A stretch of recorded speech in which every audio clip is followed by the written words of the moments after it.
Vivian Cross built an empire worth $3 billion, but she couldn't buy what mattered most: her son's ability to walk.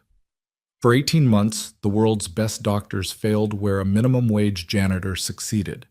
The night she caught Daniel Mercer in her son's bedroom, performing what looked like physical therapy with the precision of a medical professional, everything she believed about success, class, and miracles shattered. This is the story of how a woman who had everything learned the most valuable lesson from a man who had nothing. Stay until the end and comment what city you're watching from. I want to see how far this story travels. The executive elevator to Vivian Cross's penthouse released her into marble silence at 6:47 p.m., 3 hours earlier than her usual return. The acquisition of Brennan Media had closed faster than projected, leaving her afternoon unexpectedly clear. She'd texted her assistant to cancel the 8 p.m. call with Singapore, slipped her Louboutins into her handbag, and driven home in her stockinged feet, an unfamiliar lightness in her chest at the prospect of seeing Theo before his bedtime routine. The penthouse stretched before her in calculated perfection, floor-to-ceiling windows framing Manhattan's glittering sprawl, furniture arranged by designers who charged more per consultation than most families earned in a year. Everything gleamed. Everything was exactly where it should be. Everything was empty. Vivian set her bag on the entry console, noting the absence of Mrs. Chen, Theo's primary caregiver. Thursday was Mrs. Chen's evening for her grandson's music recital. Vivian had approved the schedule change 3 weeks ago, though she couldn't quite remember the details now. Her calendar managed such things.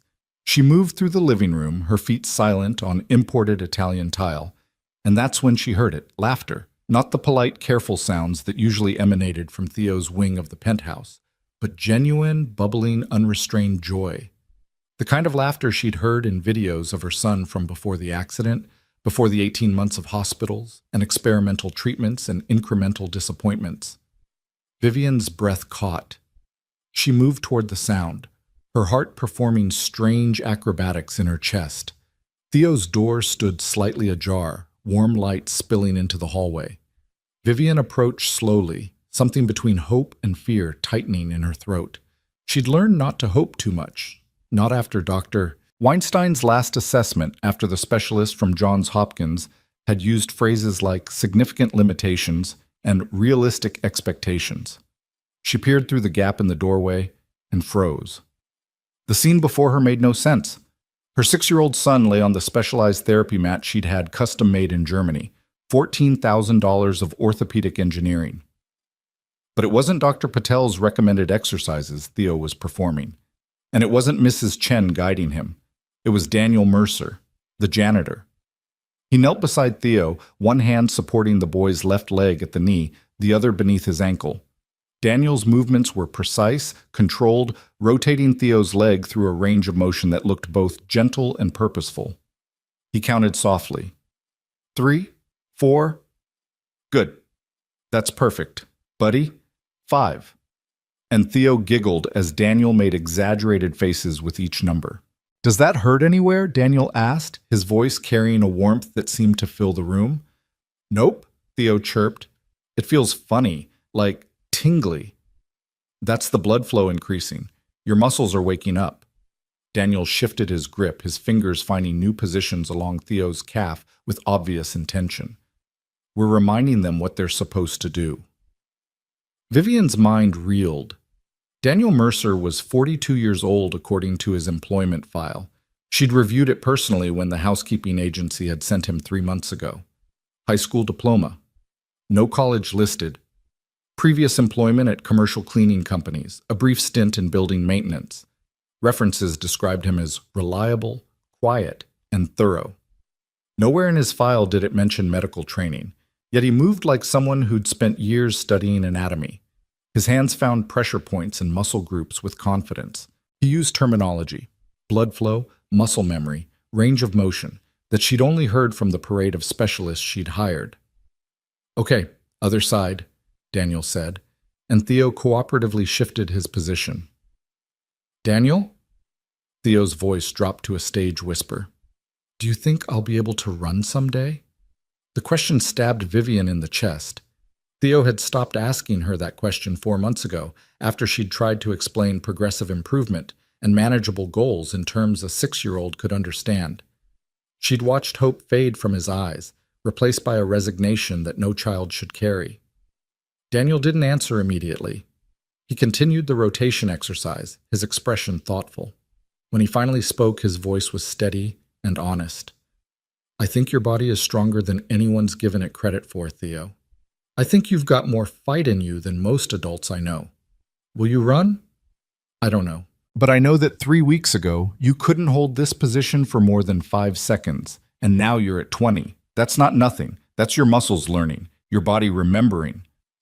Remembering what? What it felt like before the accident. What strong feels like. Daniel completed the rotation and gently lowered Theo's leg. "Your brain's like a really smart computer, right? And sometimes the connection between your brain and your legs gets a little fuzzy, but the information's still there. We just have to help the signal get through stronger." It was the clearest explanation of neurological trauma and muscle atrophy Vivian had ever heard, and it was coming from a man who mopped her floors for $18 an hour. Theo sat up, his face flushed with exertion and excitement. "Can we do the balance thing now?" "Let's see." Daniel pulled out his phone, tapped the screen. "You've been working for 22 minutes, Doctor. Patel's protocol says maximum 25 minutes for your age and condition, so we've got 3 minutes, but..." He held up a finger as Theo started to protest. "We've introduced 2 new movement patterns today, which means your nervous system is processing a lot of new information. If we push too hard, you'll be sore tomorrow, and then we can't work at all." "But I'm not tired." "I know you're not. That's actually a good sign. Means your stamina is improving." Daniel stood, offering his hands to Theo. "Tell you what, we'll do 3 minutes of standing balance work, but gentle. Just reminding your legs what it feels like to hold your weight. Deal?" "Deal!" Daniel carefully helped Theo into a standing position, supporting him under the arms. Theo's legs trembled. They always did, but he bore his own weight for several seconds before Daniel took more of the load. "There you go," Daniel murmured. "Feel that? You're holding it. Your quads are engaging. Your core is tight." "That's all you, buddy." Vivian's hands had found their way to her mouth. She watched her son stand with more confidence than she'd seen in 18 months. His face radiated concentration and pride. In the therapy sessions she'd attended, and admittedly there hadn't been many given her schedule, Theo had been passive. Technicians moved his limbs while he stared at the ceiling. Physical therapists consulted clipboards and murmured to each other in medical jargon that excluded him from his own treatment. He was a problem to be solved, a case to be documented. With Daniel, he was a person, a capable person, a person who could improve. "Time," Daniel announced gently. "That was beautiful, Theo, really strong." He helped Theo back down to the mat, then knelt beside him, producing a small notebook from his back pocket. Vivian watched as he jotted notes, his handwriting surprisingly neat. "What are you writing?" Theo asked, peering over Daniel's arm. "Just keeping track of your progress, see?" He tilted the notebook so Theo could see. "Week 1, you held standing position for 8 seconds. Week 2, 12 seconds. Today you hit 17 seconds. That's called trending upward." "What's trending mean?" "It means you're getting better, steadily, measurably better." Daniel closed the notebook and smiled.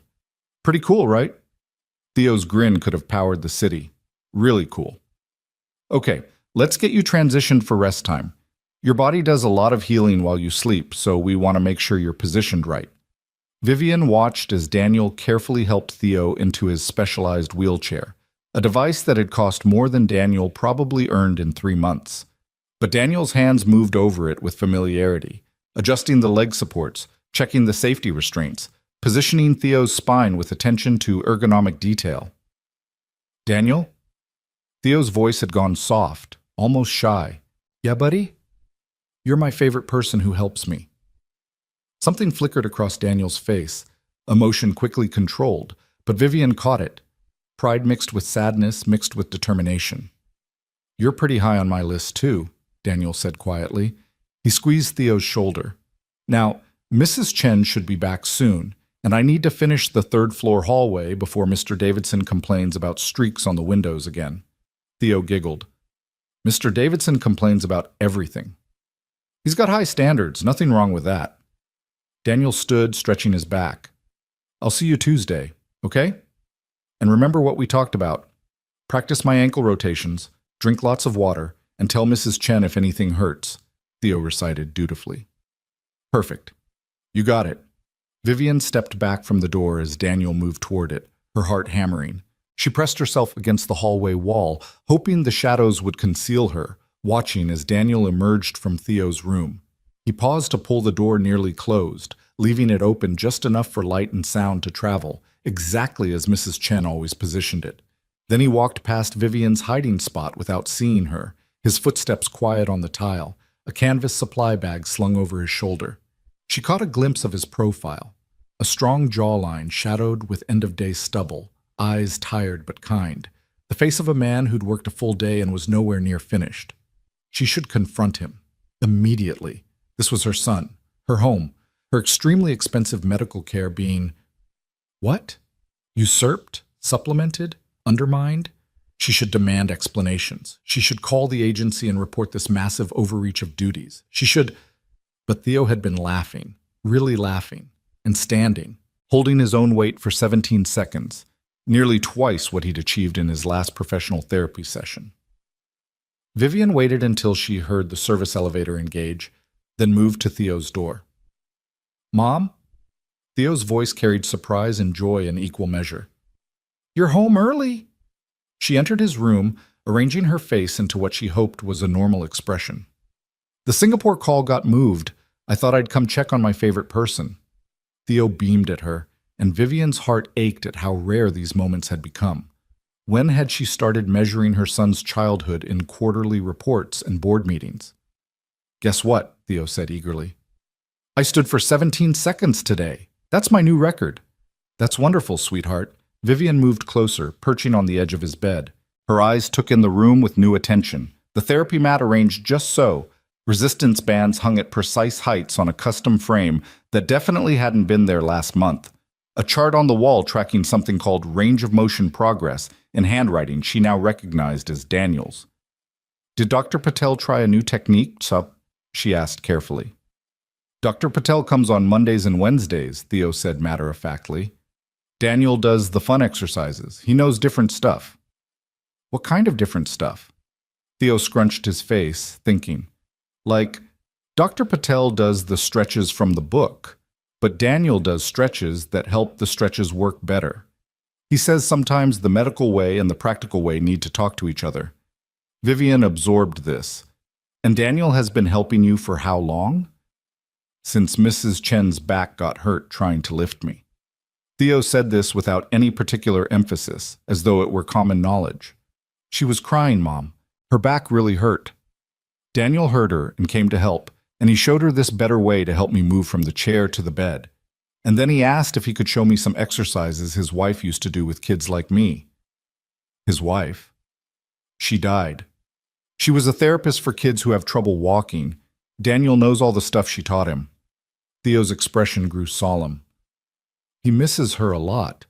Sometimes I can tell he's sad when he talks about her. Vivian's mind raced. A dead wife who'd been a pediatric physical therapist, training that came from lived experience rather than formal education, the kind of knowledge that came from desperate necessity, learning everything possible to help a loved one.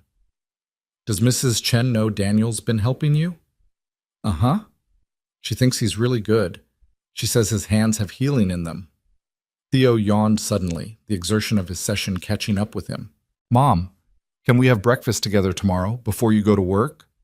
The request was so simple, so achingly normal, that Vivian felt tears threaten. Of course we can. Anything you want. Waffles?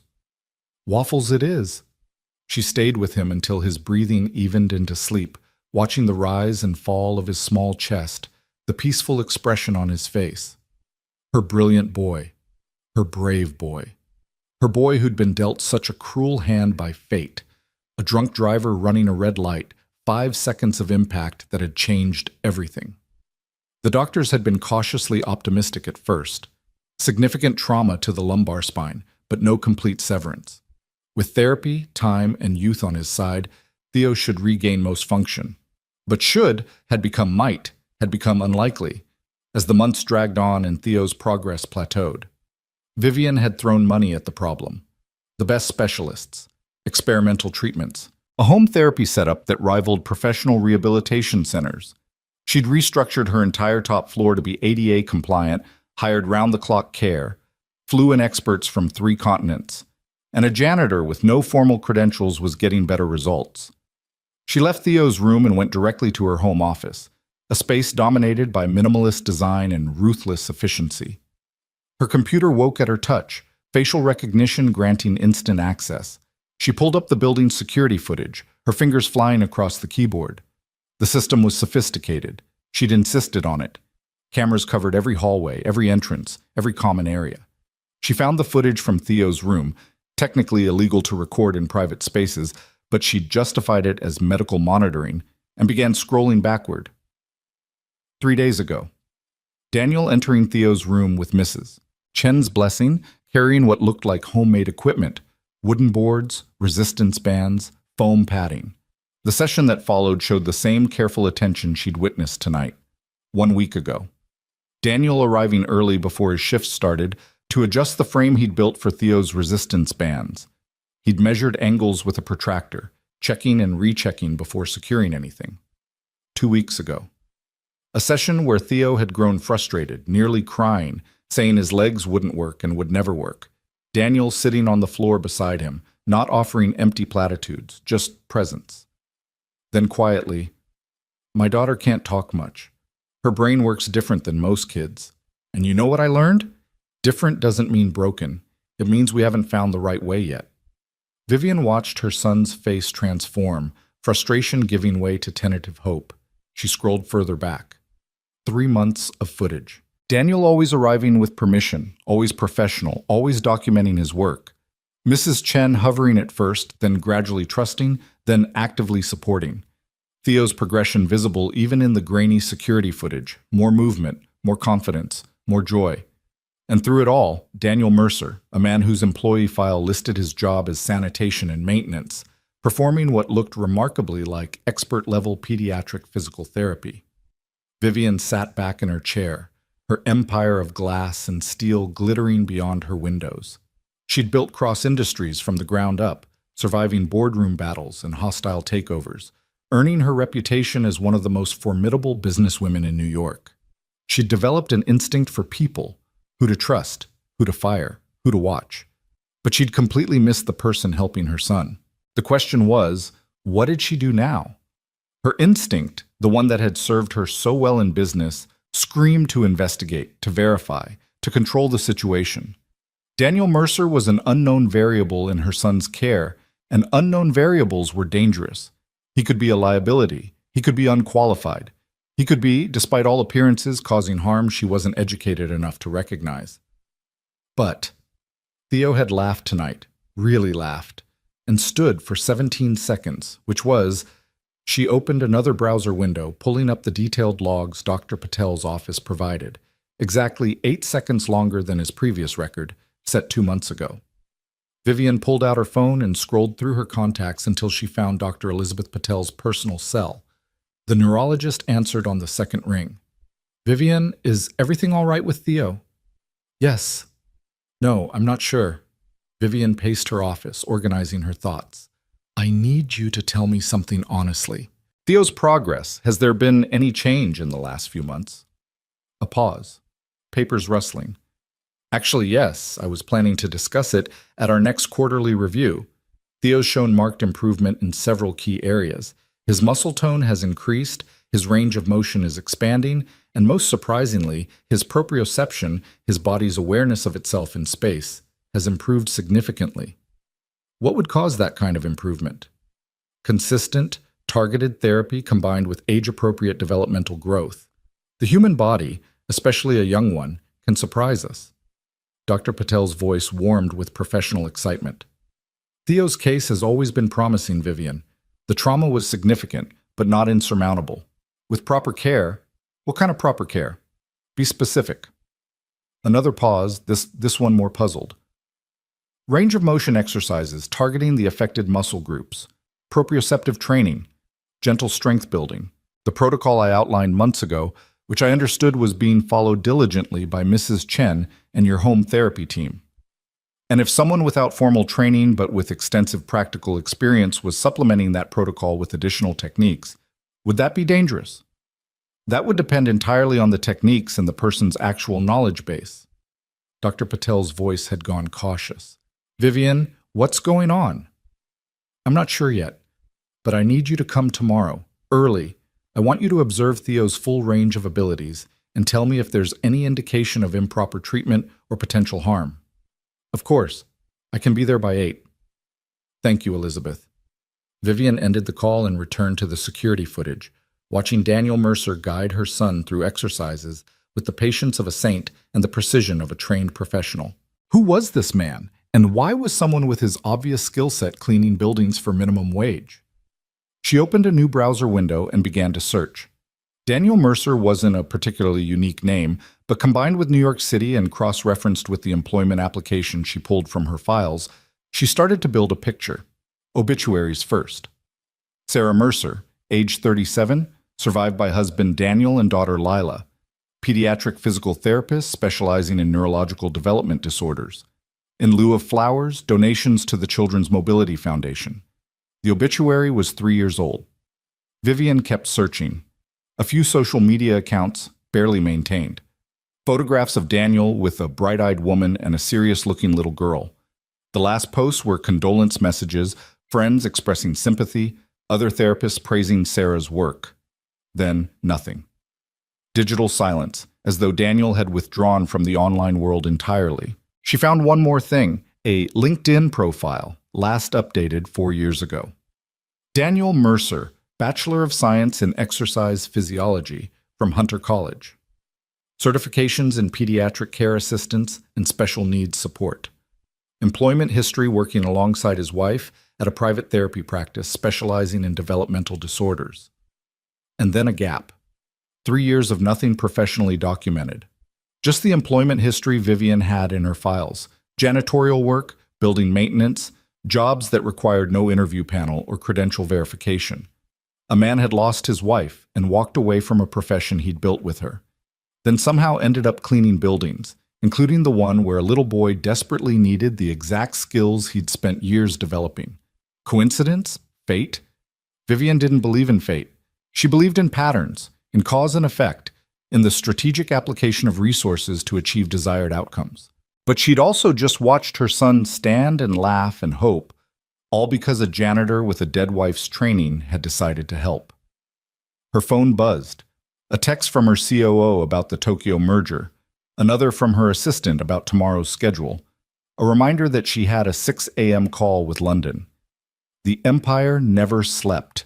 It demanded constant feeding, constant attention, constant sacrifice. And she'd sacrificed so much, including, she was beginning to realize, time with her son that she'd never get back. Vivian looked at the security footage one more time, watched Daniel support Theo's weight, watched her son's face glow with accomplishment, watched a moment of pure connection between a man who'd lost everything and a boy trying to find his way back. Then she closed the laptop and went to pour herself 2 fingers of scotch from the crystal decanter on her desk. Tomorrow, Dr. Patel would assess Theo. Tomorrow, Vivian would get answers about whether Daniel Mercer was a miracle worker or a liability she'd been too blind to recognize. But tonight, she sat in her perfect office, in her perfect penthouse, and admitted something she'd never said out loud. She had no idea how to help her own son. She'd been throwing money at specialists and state-of-the-art equipment, believing that wealth could solve any problem. Instead, the solution had been cleaning her floors for 3 months, asking nothing, expecting nothing, helping simply because he could. Vivian sipped her scotch and stared out at the Manhattan skyline, at the empire she'd built that suddenly felt hollow. Somewhere in this vast, complicated city, Daniel Mercer was probably tucking his own daughter into bed, reading her a story, being present in all the ways Vivian had forgotten how to be. And tomorrow she would have to decide whether to let him keep helping Theo or whether to protect her son from the unknown variable by sending Daniel Mercer back to cleaning floors. The scotch burned going down, but not as much as the realization that she'd been so busy building an empire that she'd missed the small miracles happening in her own home.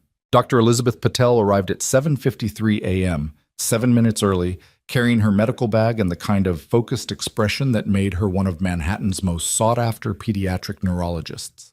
Vivian met her at the private elevator, already dressed in tailored wool pants and a silk blouse despite the early hour, her third cup of coffee doing little to mask the sleepless night behind her eyes. "Thank you for coming on such short notice," Vivian said, leading Dr. Patel toward Theo's wing. "You sounded concerned last night. That's not like you." Dr. Patel's sharp gaze swept over Vivian's face. "When was the last time you slept?" "I've been reviewing security footage and medical records. I need your professional opinion on something, and I need you to be completely honest with me, regardless of how it might sound." They paused outside Theo's room, where morning light streamed through the windows, and the sound of Mrs. Chen's gentle humming drifted into the hallway. "Doctor." Patel set down her bag, giving Vivian her full attention. "Of course. What's going on?" Vivian chose her words carefully. If someone with extensive practical knowledge but potentially limited formal credentials was providing supplementary therapy to Theo, therapy that appears to be yielding positive results, would I be negligent as a parent to allow it to continue? Dr. Patel's eyebrows rose. "That's a complex question with a lot of variables. Who are we talking about?" Before Vivian could answer, Theo's delighted voice carried from inside the room. "Daniel, you're here early!" Both women turned toward the sound. Through the partially open door, they saw Daniel Mercer entering from the service hallway, dressed in his maintenance uniform, that same canvas bag over his shoulder. He was smiling at Theo with unmistakable warmth. "Couldn't sleep," Daniel said easily, moving to kneel beside Theo's bed where the boy was already sitting up, eager. "Thought I'd check in before my shift starts.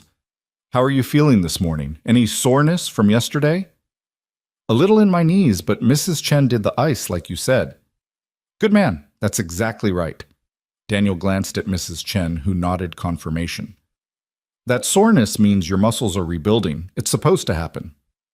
Dr. Patel's expression had shifted from curiosity to intense professional interest. She watched Daniel's hands as he gently manipulated Theo's leg, assessing flexibility and muscle response with practiced efficiency. "Vivian," Dr. Patel said quietly, "is that your janitor performing what appears to be a professional assessment of Theo's muscular condition?" "Yes." "And he's been doing this for how long?" 3 months, apparently." Dr. Patel pushed the door open wider, stepping into the room. Daniel looked up, surprise flickering across his face as he registered both Vivian and the doctor. He immediately released Theo's leg and stood, his posture shifting to something more guarded. "Ms. Cross, Dr. Patel, I was just—" He stopped, seeming to realize there was no innocent explanation that would satisfy what they'd just witnessed. "I should go." "No," Vivian said firmly. "Stay. Dr. Patel is here to observe Theo's current capabilities. I'd like you to demonstrate what you've been working on with him." The silence that followed felt heavy with implication. Mrs. Chen had gone very still in her chair by the window. Theo looked between the adults with growing confusion. "Am I in trouble?" Theo asked, his voice small. "No, sweetheart," Vivian said quickly, moving to his side. "No one's in trouble. Dr. Patel just wants to see how well you're doing." Daniel cleared his throat. "Ms. Cross, I never meant to overstep. I should have asked your permission directly instead of just—" "We'll discuss that later," Vivian interrupted. "Right now, I want Dr. Patel to see what you've been doing. Please." It wasn't quite an order, but it wasn't a request either. Daniel held Vivian's gaze for a long moment, and she saw something complicated move behind his eyes. Pride, fear, resignation, defiance, all mixed together in the expression of a man who knew he'd crossed professional boundaries, but didn't regret it. "All right," he said finally. He turned back to Theo, his demeanor shifting back to that gentle confidence Vivian had witnessed the night before. "Theo, buddy, we're going to do our morning assessment, okay? Just like always. Dr. Patel's going to watch to see how awesome you're doing." Theo's uncertainty melted into a grin. "Okay." For the next 40 minutes, Vivian and Dr. Patel watched Daniel guide Theo through a progression of exercises that demonstrated both thorough knowledge of pediatric physical therapy and remarkable intuition for Theo's specific needs. He started with simple range of motion work, narrating each movement for Dr. Patel's benefit, explaining the purpose and the adaptation he'd made from standard protocols. Traditional external rotation at this angle can create strain on the hip flexor for patients with Theo's specific nerve damage pattern, Daniel explained as he adjusted Theo's leg position. But if you shift the angle 15 degrees and provide counter support here, he placed his other hand against Theo's hip, you get the same range of motion benefit without the pain response. Theo, any discomfort? Nope. Feels good. Dr. Patel moved closer, her professional mask firmly in place, but Vivian could read the fascination in her colleague's body language. The doctor was watching a masterclass in adaptive therapy techniques, and she knew it. Where did you learn that modification? Dr. Patel asked. Daniel's hands never stopped their careful work. My wife developed it for a patient with a similar presentation. Incomplete spinal cord injury with asymmetric lower extremity involvement. The standard approach was causing secondary muscle guarding, so she experimented until she found angles that worked with the body's compensatory patterns instead of against them. Your wife was a physical therapist? Pediatric specialist. 20 years of clinical experience before she passed. The room absorbed this information in silence. Dr. Patel glanced at Vivian, one eyebrow raised in a gesture that clearly said, "Did you know about this?" Vivian gave a tiny shake of her head. Daniel continued the session, moving through progressively more complex exercises. Balance work, proprioceptive training using textured surfaces. Gentle resistance training with bands that he'd clearly calibrated to Theo's specific strength levels. And through it all, he maintained a running dialogue with Theo, encouraging, educating, celebrating small victories. "Okay, big finish," Daniel announced. Standing sequence. Ready? Ready! Daniel positioned himself behind Theo, hands ready to support but not immediately bearing weight. Remember what we practiced. Core tight. Weight through your heels, eyes forward. Mrs. Chen, can you start the timer? Mrs. Chen pulled out her phone, finger poised. Ready. On 3. 1, 2, 3. Theo pushed himself up from the mat, his legs trembling with effort but holding. Daniel's hands hovered inches from Theo's torso, ready to catch him but letting him do the work. 15 seconds passed. Then 20. Theo's face was a mask of concentration, sweat beading on his forehead. 25, Mrs. Chen called out. New record. 30, Daniel counted softly. You're doing it, Theo. All you. At 33 seconds, Theo's legs began to buckle. Daniel caught him smoothly, taking his weight and lowering him back to the mat with perfect control. Theo was breathing hard but grinning with triumph. 33 seconds, he gasped. Did you see, Mom? Dr. Patel, did you see? I saw, Dr. Patel said, and her voice carried something Vivian rarely heard from the unflappable neurologist. Amazement. That was remarkable, Theo. Daniel pulled out his notebook, recording the time and adding observations in his neat handwriting. Dr. Patel moved closer, reading over his shoulder, and Vivian watched the doctor's expression shift from professional curiosity to outright astonishment. You've been documenting everything, Dr. Patel said. It wasn't a question. Daily logs, duration, technique, response, any pain or discomfort, environmental factors that might affect performance. Daniel flipped back through pages filled with meticulous notes, charts tracking progress over weeks. I learned from my wife, if you're not documenting, you're not really treating, you're just hoping. Dr. Patel took the notebook, studying the entries with the intensity of someone reading a groundbreaking research paper. Vivian moved to sit beside Theo on the mat, smoothing his sweat-dampened hair. I'm so proud of you, she told him quietly. I'm getting stronger, Mom. Daniel says maybe by summer I can try the walker outside. In the real park, not just on the therapy track.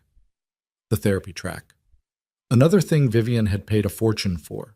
A specialized indoor walking path with graduated resistance surfaces and safety railings. Theo had managed 12 feet on it during his last professional session 2 months ago. He'd hated every minute of it, crying with frustration at his body's refusal to cooperate. But the real park, the park where other children played, where normal life happened. Theo hadn't been there since before the accident. "We'll get you there," Vivian promised, and surprised herself by believing it. Dr. Patel closed the notebook and looked at Daniel with an expression Vivian couldn't quite read. "Mr. Mercer, can you step into the hallway with me? Miss Cross, you as well. Mrs. Chen, would you mind supervising Theo's cool-down routine?" "Of course, doctor." The three adults moved into the hallway. Dr. Patel closed Theo's door behind them and turned to Daniel with arms crossed. "I need to see your credentials," she said bluntly. "All of them." Daniel's jaw tightened, but he nodded. "I have copies on my phone. My wife insisted I keep digital records of everything after—" He stopped, pulled out his phone, and began navigating through files. Bachelor's degree in exercise physiology from Hunter College. Certification in pediatric care assistance. Additional training through my wife's practice in adaptive techniques for special needs populations. I'm not a licensed physical therapist. I never claimed to be. He handed the phone to Dr. Patel, who studied the documents with a lawyer's attention to detail. Vivian watched Daniel's face, saw the way his shoulders had drawn tight with defensive tension, the set of his jaw that suggested he was preparing for condemnation. "This training," Dr. Patel gestured at the screen, "this is legitimate, extensive, actually. Why aren't you working in a clinical setting?" Daniel's laugh was bitter. "You mean, why am I cleaning toilets instead of helping kids?" "I tried. After Sarah died, I applied to 63 therapy centers, hospitals, and private practices across 3 states. I'm a single father with an autistic daughter who needs specialized care. I have no independent clinical experience. Everything I learned was shadowing my wife or working under her license. And I'm male, which in pediatric care apparently makes me either a liability or a curiosity." He took his phone back, the movement sharp with suppressed anger. "Turns out the healthcare system doesn't care much about passion or practical knowledge. They care about letters after your name and liability insurance and schedules that don't accommodate picking up your kid from special education at 2:45 p.m. every day. So yes, I clean buildings. The hours are flexible, the pay covers rent, and nobody asks questions about my credentials." "But you kept helping kids," Vivian said softly.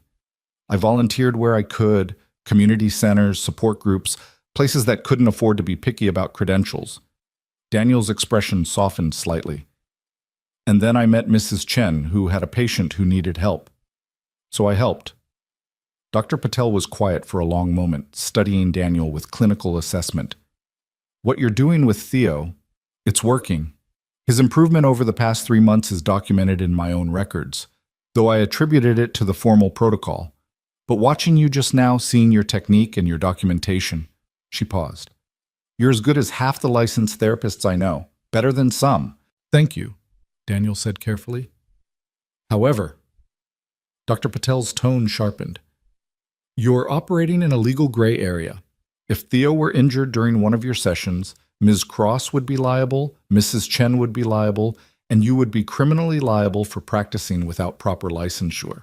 One parent's complaint, one bad outcome, and everything you've built with Theo disappears, along with your freedom, potentially." The words hung in the air like a sentencing. Vivian felt the weight of the decision pressing down on her, the empire builder's instinct to minimize risk warring against the mother's desperate hope that her son might actually recover. "What do you recommend?" Vivian asked Dr. Patel. The neurologist looked between them. "Officially, I should recommend that Mr. Mercer cease all therapeutic intervention immediately and that Theo continue with licensed professionals only." "And unofficially?" Dr. Patel smiled slightly. "Unofficially, I recommend we find a way to make this work legally. Because whatever Mr. Mercer is doing, it's giving Theo something that 6-figure medical bills haven't provided: hope and measurable improvement. We'd be fools to throw that away over paperwork." Daniel's expression showed cautious surprise. "What are you suggesting?" "I'm suggesting that I bring you on as a consultant to Theo's care team. You work under my supervision, we document everything according to medical protocols, and I take ultimate responsibility for treatment decisions. It's not a perfect solution, but it keeps you legal and keeps Theo improving." "I can't afford to pay for additional consultants," Daniel said flatly. "I'm barely covering Lila's therapy bills as it is." You wouldn't be paying me, Dr. Patel said. Ms. Cross would be paying you. Vivian found both of them looking at her expectantly. The businesswoman in her saw the obvious solution. Hire Daniel properly, bring his knowledge into the legitimate care structure, eliminate the liability while maintaining the benefit. It was elegant, efficient, exactly how she'd built her empire. But the mother in her, the part that had watched security footage at 3 a.m. and felt her heart break at her own absence from her son's life, that part saw something more complicated. This wasn't just about hiring effective help. This was about trust, about letting someone into her carefully controlled world who operated on completely different principles than the ones she'd built her success on. I need to think about this, Vivian said. Daniel, I appreciate your honesty. Dr. Patel, thank you for your assessment. Can we continue this discussion after I've had time to review all the implications? Of course, Dr. Patel said. But Ms. Cross, don't think too long. Theo's in a critical window developmentally. Momentum matters. Daniel nodded, accepting the dismissal. I should get to work. Ms. Cross, whatever you decide, I understand. I never should have started this without your explicit permission. That's on me. He moved toward the service elevator, but Vivian called after him. Daniel? He turned back. Why did you start? Really? He was quiet for several heartbeats, his hand resting on the elevator call button. When he spoke, his voice carried the weight of old grief and stubborn hope. Because I made a promise to my wife the night before she died. She was worried about all the kids we'd been working with, worried about who would help them when she was gone. And I told her that I would. That as long as I had knowledge and hands that worked, I'd find ways to help kids like Theo. Even if it was just one kid at a time. Even if nobody ever knew. He met Vivian's eyes directly. Your son needed help. I could give it. The math was that simple. The elevator arrived, doors sliding open with a soft chime. Daniel stepped inside and disappeared, leaving Vivian and Dr. Patel standing in the hallway. Hire him, Dr. Patel said quietly. Whatever it costs, whatever paperwork it requires. That man is exactly what Theo needs. Even though he's not properly licensed? Licensure measures knowledge, acquisition, and legal compliance. It doesn't measure heart, dedication, or the kind of intuitive understanding that comes from lived experience. Dr. Patel gathered her bag. I've been practicing for 23 years, Vivian. I can tell you with absolute certainty that some of the best therapeutic relationships I've seen have been between patients and providers who defied conventional credentialing. What matters is competence, care, and results. Daniel Mercer has all three. After Dr. Patel left, Vivian returned to her office and did what she always did when facing a complex decision. She gathered more information. She pulled Daniel Mercer's full employment file, cross-referenced his credentials, verified his education with Hunter College, and confirmed his wife's professional background through medical licensing databases. Everything he'd told them was true. Sarah Mercer had been a respected pediatric physical therapist with an impressive track record.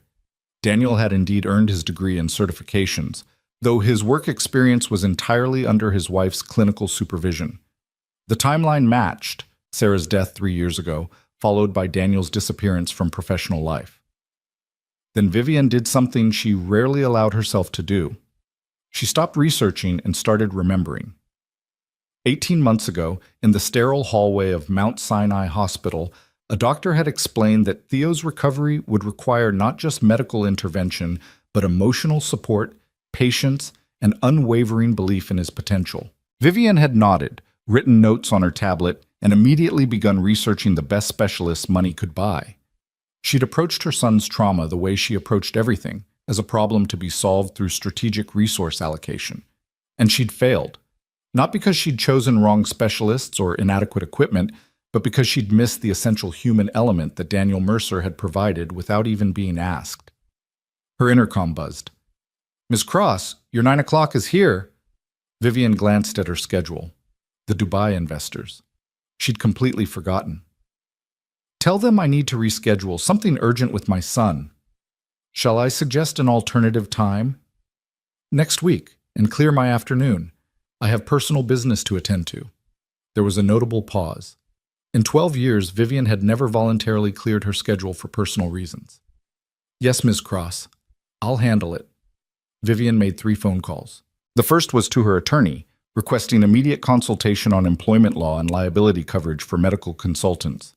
The second was to her head of HR, initiating a formal hiring process for a specialized care position. The third was to Dr. Patel's office, asking for documentation of everything that would be required to legally bring Daniel into Theo's care team. Then she did something even more unprecedented. She left her office at 10 a.m. on a Friday, got in her car, and drove across the city following the address listed on Daniel Mercer's employment file. The neighborhood was a 40-minute drive from her penthouse, but might as well have been another planet. Modest apartment buildings with window unit air conditioners, small businesses with hand-painted signs, children playing in a pocket park with equipment that had seen better decades. This was working-class New York, the kind Vivian saw from car windows but never actually entered. Daniel's building was a 6-story walk-up with faded brick and a security door that didn't quite close properly. Vivian checked the directory. Mercer, 4B. She climbed stairs that smelled of cooking and cleaning products, her heels clicking on worn linoleum. She knocked. Footsteps approached, and the door opened to reveal Daniel, still in his work uniform, surprise evident on his face. Ms. Cross, is everything okay? Is Theo... Theo's fine. May I come in? Daniel hesitated, clearly uncomfortable, but stepped aside. It's not much. We weren't expecting company. The apartment was small, 2 bedrooms, Vivian guessed, with a combined living room and kitchen area that couldn't have been more than 400 square feet. But it was meticulously clean and surprisingly warm. Children's drawings covered one wall in a carefully arranged gallery. A bookshelf overflowed with therapy manuals, medical texts, and children's books. A small table held art supplies organized in neat containers. And in the corner, working intently on what appeared to be a crayon drawing, was a little girl who had to be Lila. She didn't look up when Vivian entered. Her focus remained absolute on her work, her hand moving in precise, controlled strokes. She was small for 8 years old, with dark hair pulled back in a practical ponytail and her father's serious expression. "Lila," Daniel said gently, "we have a visitor. Can you say hello?" Lila's hand paused. She glanced up briefly, made eye contact for perhaps half a second, then returned to her drawing without speaking. "Lila doesn't talk much," Daniel explained, his voice carrying the patient tone of someone who'd explained this many times. "She communicates in other ways." "Through her art," Vivian said, moving closer to examine the drawing. It was remarkably sophisticated for a child. Precise lines, careful attention to proportion, vivid color choices that created genuine emotional impact. The subject was a garden full of butterflies, each one rendered in meticulous detail. "She's very talented. She sees the world differently. More detail, less noise, I guess you'd say." Daniel moved to the small kitchen area. "Can I offer you anything? Coffee? I'm afraid it's not the kind you're probably used to." "Coffee would be fine, thank you." While Daniel prepared coffee in a pot that had seen years of service, Vivian studied the apartment more closely. Medical equipment, a specialized cushion, textured mats, sensory toys, all well used but carefully maintained. A calendar on the wall marked with color-coded appointments. A whiteboard with daily schedules broken down into 15-minute increments. This was the home of someone who'd learned to manage complex medical and developmental needs on a budget that probably didn't allow for margin of error. Everything had its place. Everything had its purpose. There was no waste, no excess, but also no sense of deprivation. Just efficiency born of necessity and love. "You tracked me down at home," Daniel said, handing her a mug of coffee. "I'm guessing this isn't a social call. I want to hire you officially, as Theo's therapeutic specialist, working under Dr. Patel's supervision. Competitive salary, benefits, flexible hours that accommodate Lila's needs." Vivian sipped the coffee. It was actually quite good. "I've already spoken with my legal team about liability coverage and proper documentation." Daniel sat down heavily on the worn couch. "Ms. Cross, I appreciate the offer, but..." "But what?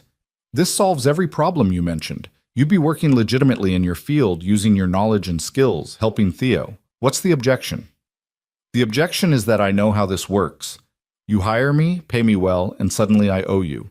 My judgment becomes compromised because you're my employer. Theo stops being a kid I'm helping and becomes my job security." Daniel set his own coffee down untouched. I've seen it happen in clinical settings. The power dynamic poisons the care relationship. Vivian absorbed this, recognizing the legitimate concern. What if I guaranteed you complete therapeutic autonomy? Your treatment decisions would be yours, reviewed only by Dr. Patel for medical oversight. You'd really let someone you barely know make decisions about your son's care without approval? I'd really let someone who's proven they care about my son's well-being make professional judgments in their area of expertise, yes. Even though I'm not properly licensed? Even though. Dr. Patel says you're as skilled as licensed therapists she knows. I've seen the results. Credentials matter, but outcomes matter more. Daniel looked at her for a long moment, his expression impossible to read. Why are you really doing this? The question caught Vivian off guard. Because Theo needs you. But why do you care? You didn't even know I was working with him until yesterday. You could have fired me, reported me, made me disappear with one phone call. Instead, you're here offering me a job. Why? Vivian found herself answering with more honesty than she'd intended. Because last night I watched security footage of you with my son, and I realized he laughs with you. Really laughs. And then I reviewed 3 months of footage and saw that you've been documenting his care more thoroughly than specialists I pay 6 figures. And then this morning, I watched you help him stand for 33 seconds, which is impossible according to every medical assessment I've received. She paused.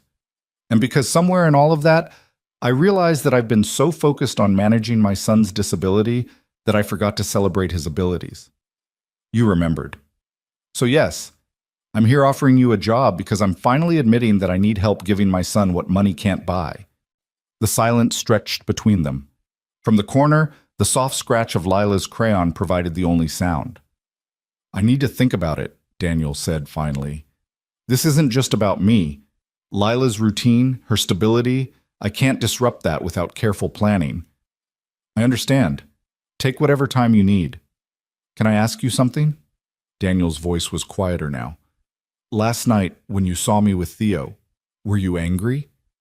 Vivian considered the question carefully. I was shocked, confused, maybe a little threatened, if I'm being honest. Here was this stranger providing comfort to my son in ways I'd failed to. But angry? No. How could I be angry at someone for caring about my child? A lot of parents would be, are. That's why I stopped volunteering at most places. Parents reporting me for getting too close to their kids, for overstepping, for making them feel inadequate. Daniel's hands curled into fists. It's like there's this assumption that if you care too much and you're not family, you must have ulterior motives. Do you? Have ulterior motives? Yeah. I want to help kids who got dealt a bad hand. I want to honor my wife's memory by continuing the work she loved. And I want my daughter to grow up seeing that people who are different, whether it's physically, neurologically, whatever, deserve the same dedication and respect as everyone else. He met her eyes directly. Those are my ulterior motives. If that's not good enough, then we don't have anything more to discuss. Vivian stood, recognizing that pushing further would be counterproductive. Think about my offer. Talk to Dr. Patel if you have questions about the medical oversight structure.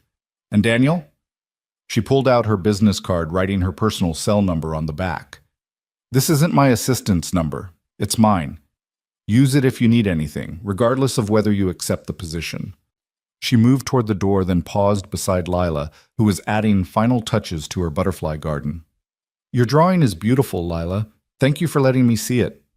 Lila didn't respond verbally, but her hand paused, and Vivian caught the tiniest upward curve at the corner of the girl's mouth. Daniel walked Vivian to the door. I'll give you an answer by Monday. That's fair. And Daniel, for what it's worth, I think your wife would be proud of the promise you've kept. His expression cracked slightly, emotion showing through. I hope so. I really hope so. Vivian descended the stairs and returned to her car, but instead of driving back to her office, she found herself sitting in the parking lot, engine idling, staring at nothing. She'd built an empire by recognizing value and acquiring it strategically. She'd climbed to the top of a cutthroat industry by being smarter, faster, more ruthless than her competitors. She'd learned to evaluate people in seconds, to spot weakness and leverage it, to control every variable in every transaction, and none of that had prepared her to simply ask for help. Daniel Mercer had something she needed and couldn't buy: genuine care for her son, untainted by financial motivation. The moment she formalized their relationship with employment contracts and salary negotiations, that purity would be compromised. She knew it. He knew it. But the alternative was sending him back to cleaning floors while Theo asked for him every day. Her phone buzzed. 14 missed calls. 37 emails marked urgent. Her empire demanding her attention, her absence creating vacuums that others would rush to fill. Vivian silenced the phone and drove home instead. She found Theo in the living room with Mrs. Chen, working on schoolwork at the accessible desk they'd had custom designed. He looked up when she entered, surprise lighting his face. "Mom? You're home?" "I cleared my schedule. I thought maybe we could spend the day together." "Really? The whole day?" The desperate hope in his voice broke something in Vivian's chest. "The whole day. What would you like to do?" Theo thought carefully, as if afraid the wrong answer might make the offer disappear. Could we watch a movie? Together? Like we used to?" Such a small request, such a devastating reminder of how much she'd missed. "Absolutely. You pick the movie. I'll make popcorn." "You'll make popcorn?" Mrs. Chen looked as shocked as Theo. "Ms. Cross, I can—" "No, I'll make it." Vivian moved toward the kitchen, then paused. "Mrs. Chen, can I ask you something? How long have you known about Daniel helping Theo?" The older woman's expression grew careful. "From the beginning, Ms. Cross. I was there when he first showed me better lifting techniques, when he offered to help with Theo's exercises. I should have told you directly, but what?" But Theo was happy, really happy, for the first time in months, and Daniel's methods were working. I thought— She trailed off, uncertain. "You thought I'd say no," Vivian finished. Mrs. Chen nodded reluctantly. "You're a good mother, Miss Cross, but you're also very protective. I was afraid you'd see danger where there was only help." It was perhaps the most honest thing Mrs. Chen had ever said to her, and it was completely accurate. "You were probably right," Vivian admitted. "I would have said no. I would have seen the liability, the lack of credentials, the risk. I would have missed what actually mattered. And now? Now I'm trying to make it right. I've offered Daniel a formal position on Theo's care team." Mrs. Chen's face lit up. "He accepted? He's thinking about it. He's worried about the power dynamic, about compromising his judgment if I'm his employer." "That's very like him. He cares more about doing right than doing well." Mrs. Chen smiled. "He'll accept, Ms. Cross. He might need time to convince himself, but he'll accept. Because Theo needs him, and Daniel can't say no to a child who needs him." Vivian made popcorn, slightly burnt, because it had been months since she'd used the stove for anything besides reheating Mrs. Chen's leftovers. She brought it to the living room where Theo had queued up an animated movie about dragons, and they settled together on the couch, Theo tucked against her side in a way he hadn't been since before the accident. Halfway through the movie, Theo said quietly, "Mom, are you mad at Daniel?" "No, sweetheart. Why would you think that?" "Because everyone came to watch this morning, and Daniel looked scared. I don't want him to get in trouble because of me." Vivian hugged him closer. "Daniel's not in trouble, I promise. I needed to understand what he was doing with you, to make sure it was safe and helping you get better." "It is helping. I'm getting so much stronger. Daniel says maybe by summer I can try walking with just the walker, no wheelchair for short distances." "And you believe him?" "Daniel doesn't lie. He says even hard truths, like when he tells me some things might not ever get all the way better. But he also says I'm stronger than I think, and I should always try." Theo tilted his head to look up at her. "Do you believe him?" Did she? Vivian thought about the security footage, the meticulous documentation, the 33 seconds of standing that should have been impossible. She thought about a man who'd lost everything but kept his promise to a dying wife. She thought about her own failure to see what was right in front of her. "Yes," she said, "I believe him." "Good, because he's my favorite helper, and I'd be sad if he went away." They finished the movie, Vivian present in a way she couldn't remember being for months. Not checking her phone, not mentally reviewing presentations, not calculating next quarter's projections. Just watching dragons fly across the screen and feeling her son breathe against her side. That evening, after Theo was asleep and Mrs. Chen had gone home, Vivian returned to her office and did something she'd never done before. She looked up the community center Daniel had mentioned, the one where he volunteered. It wasn't hard to find. A listing for Harbor Heights Community Center, their website announcing after-school programs, senior activities, and adaptive sports leagues. On a whim, Vivian grabbed her keys and drove across the city for the second time that day. Harbor Heights occupied a converted warehouse in a neighborhood that real estate developers called emerging and residents called forgotten. The building's exterior showed its age, worn brick, faded paint, windows protected by bars. But inside, Vivian found something unexpected. The main room had been transformed into a multi-purpose space with careful attention and obvious love. One section held exercise mats and adaptive equipment. Another had tables for crafts and homework. A small library filled one corner. Children's artwork covered every available wall space. And in the center of it all, Daniel Mercer sat on the floor with a boy of maybe 10, patiently guiding the child's legs through assisted exercises, while two other children watched and waited their turn. "Keep your core tight, Marcus," Daniel was saying. "That's it? Feel how your balance is better when your stomach muscles are working?" "It's hard," Marcus complained, but he was smiling. "It is hard. That's how you know you're building something real." Daniel caught sight of Vivian standing in the doorway and nearly lost his grip on Marcus's leg. "Ms. Cross!" The children turned to stare at her.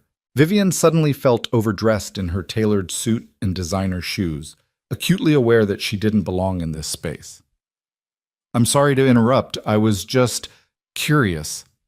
An older woman emerged from a small office, moving with the brisk efficiency of someone accustomed to running on limited resources. "Can I help you?" "I'm Vivian Cross. I was hoping to speak with Daniel, but I can see he's busy." "Vivian Cross?" The woman's eyes widened. "The Vivian Cross? From Cross Industries?" "Yes." "I'm Maria Santos, Center Director. We're honored. Are you here about the building sale?" Vivian had no idea what building sale she meant, but filed the information away. "Actually, I'm here about Daniel. He works for me, and I wanted to see—" She trailed off, not sure how to explain stalking her employee to his volunteer gig. "You wanted to see if he's really as good as he seems," Maria finished, understanding dawning on her face. "He is. Better, actually. These kids—" She gestured at the children Daniel was working with. "They can't afford private therapy. Most of them wait months for appointments at public clinics that give them 20 minutes with overwhelmed therapists. Daniel gives them 2 hours every Tuesday and Thursday, completely free. He builds equipment from donated materials, teaches parents exercises they can do at home, makes every single child feel like they matter." "How long has he been volunteering here?" 2 years. He showed up one day, said he'd heard we had kids who needed help, and asked if he could volunteer. I thought he'd last maybe a month. Most volunteers burn out fast. But Daniel?" Maria's expression softened with genuine affection. "He's never missed a week, not once. Even brought his daughter a few times, though he mostly comes after her bedtime."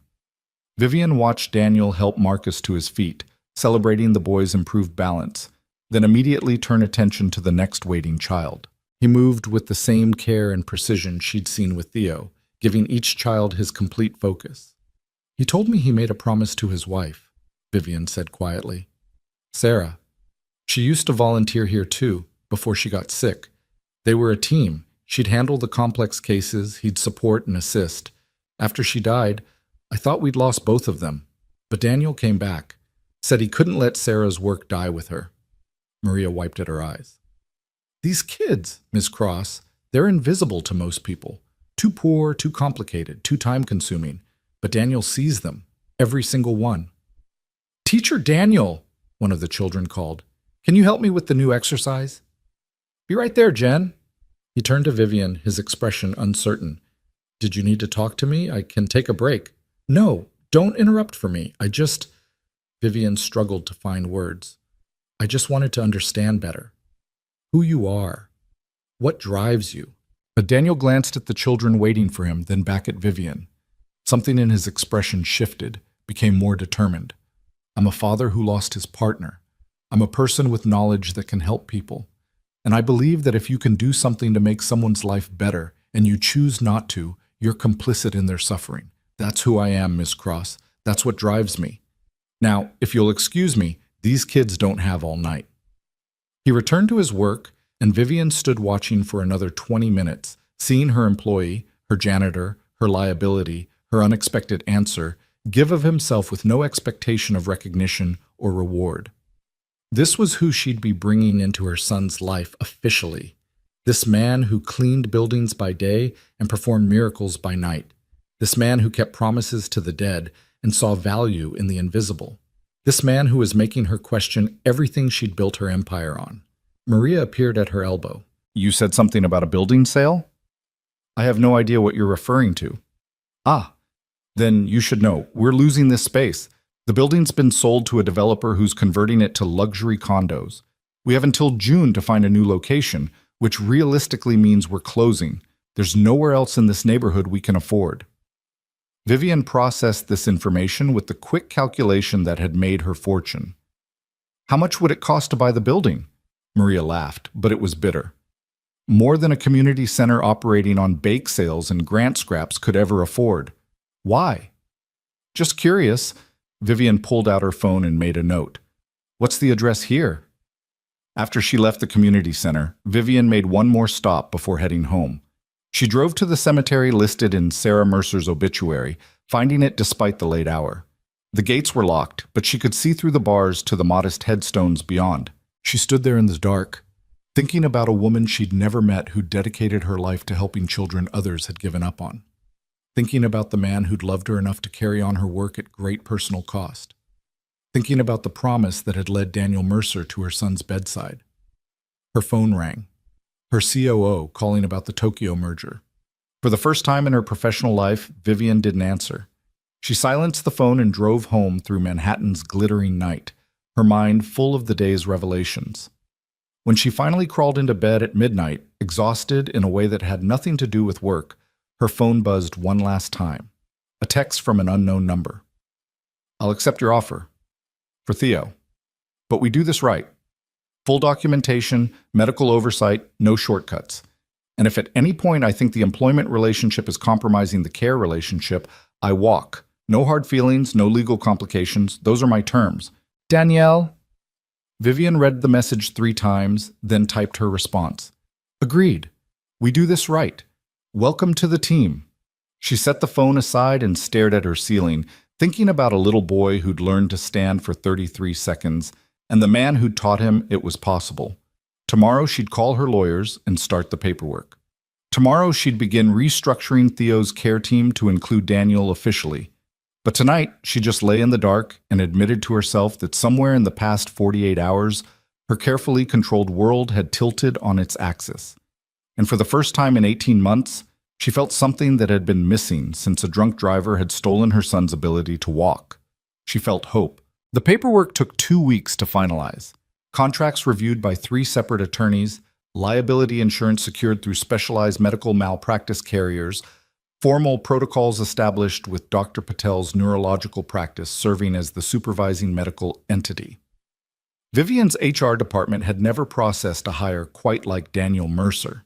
His position fell somewhere between medical consultant, therapeutic specialist, and something that had no official job title because it had never existed before. Daniel started officially on a Monday morning in late March, arriving at the penthouse at 8 a.m. sharp, dressed in clothes that Vivian suspected were his best attempt at business casual, khakis that had been carefully pressed, a button-down shirt that was slightly too large in the shoulders, shoes that were clean but showed their age.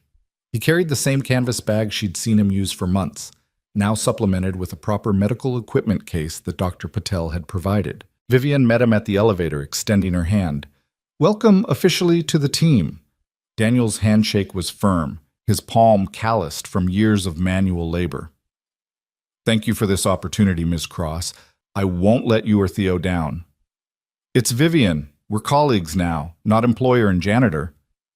Old habits, Daniel said with a slight smile. It'll take some getting used to. They walked together toward Theo's wing, and Vivian found herself noting details she'd missed before. The way Daniel unconsciously cataloged the space as they moved through it, his eyes tracking sight lines and safety hazards with professional assessment. The careful way he carried himself, as though perpetually aware of his body's position in relation to fragile things. The quiet competence that radiated from him like heat. Theo was already awake and vibrating with excitement when they entered his room. "Daniel, you're here! Are we really going to work together every day now?" 3 days a week to start, Daniel corrected gently, setting down his equipment. "Monday, Wednesday, Friday. Dr. Patel will still handle your Tuesday and Thursday sessions, and will coordinate our approaches to make sure everything works together." "But 3 days is more than before."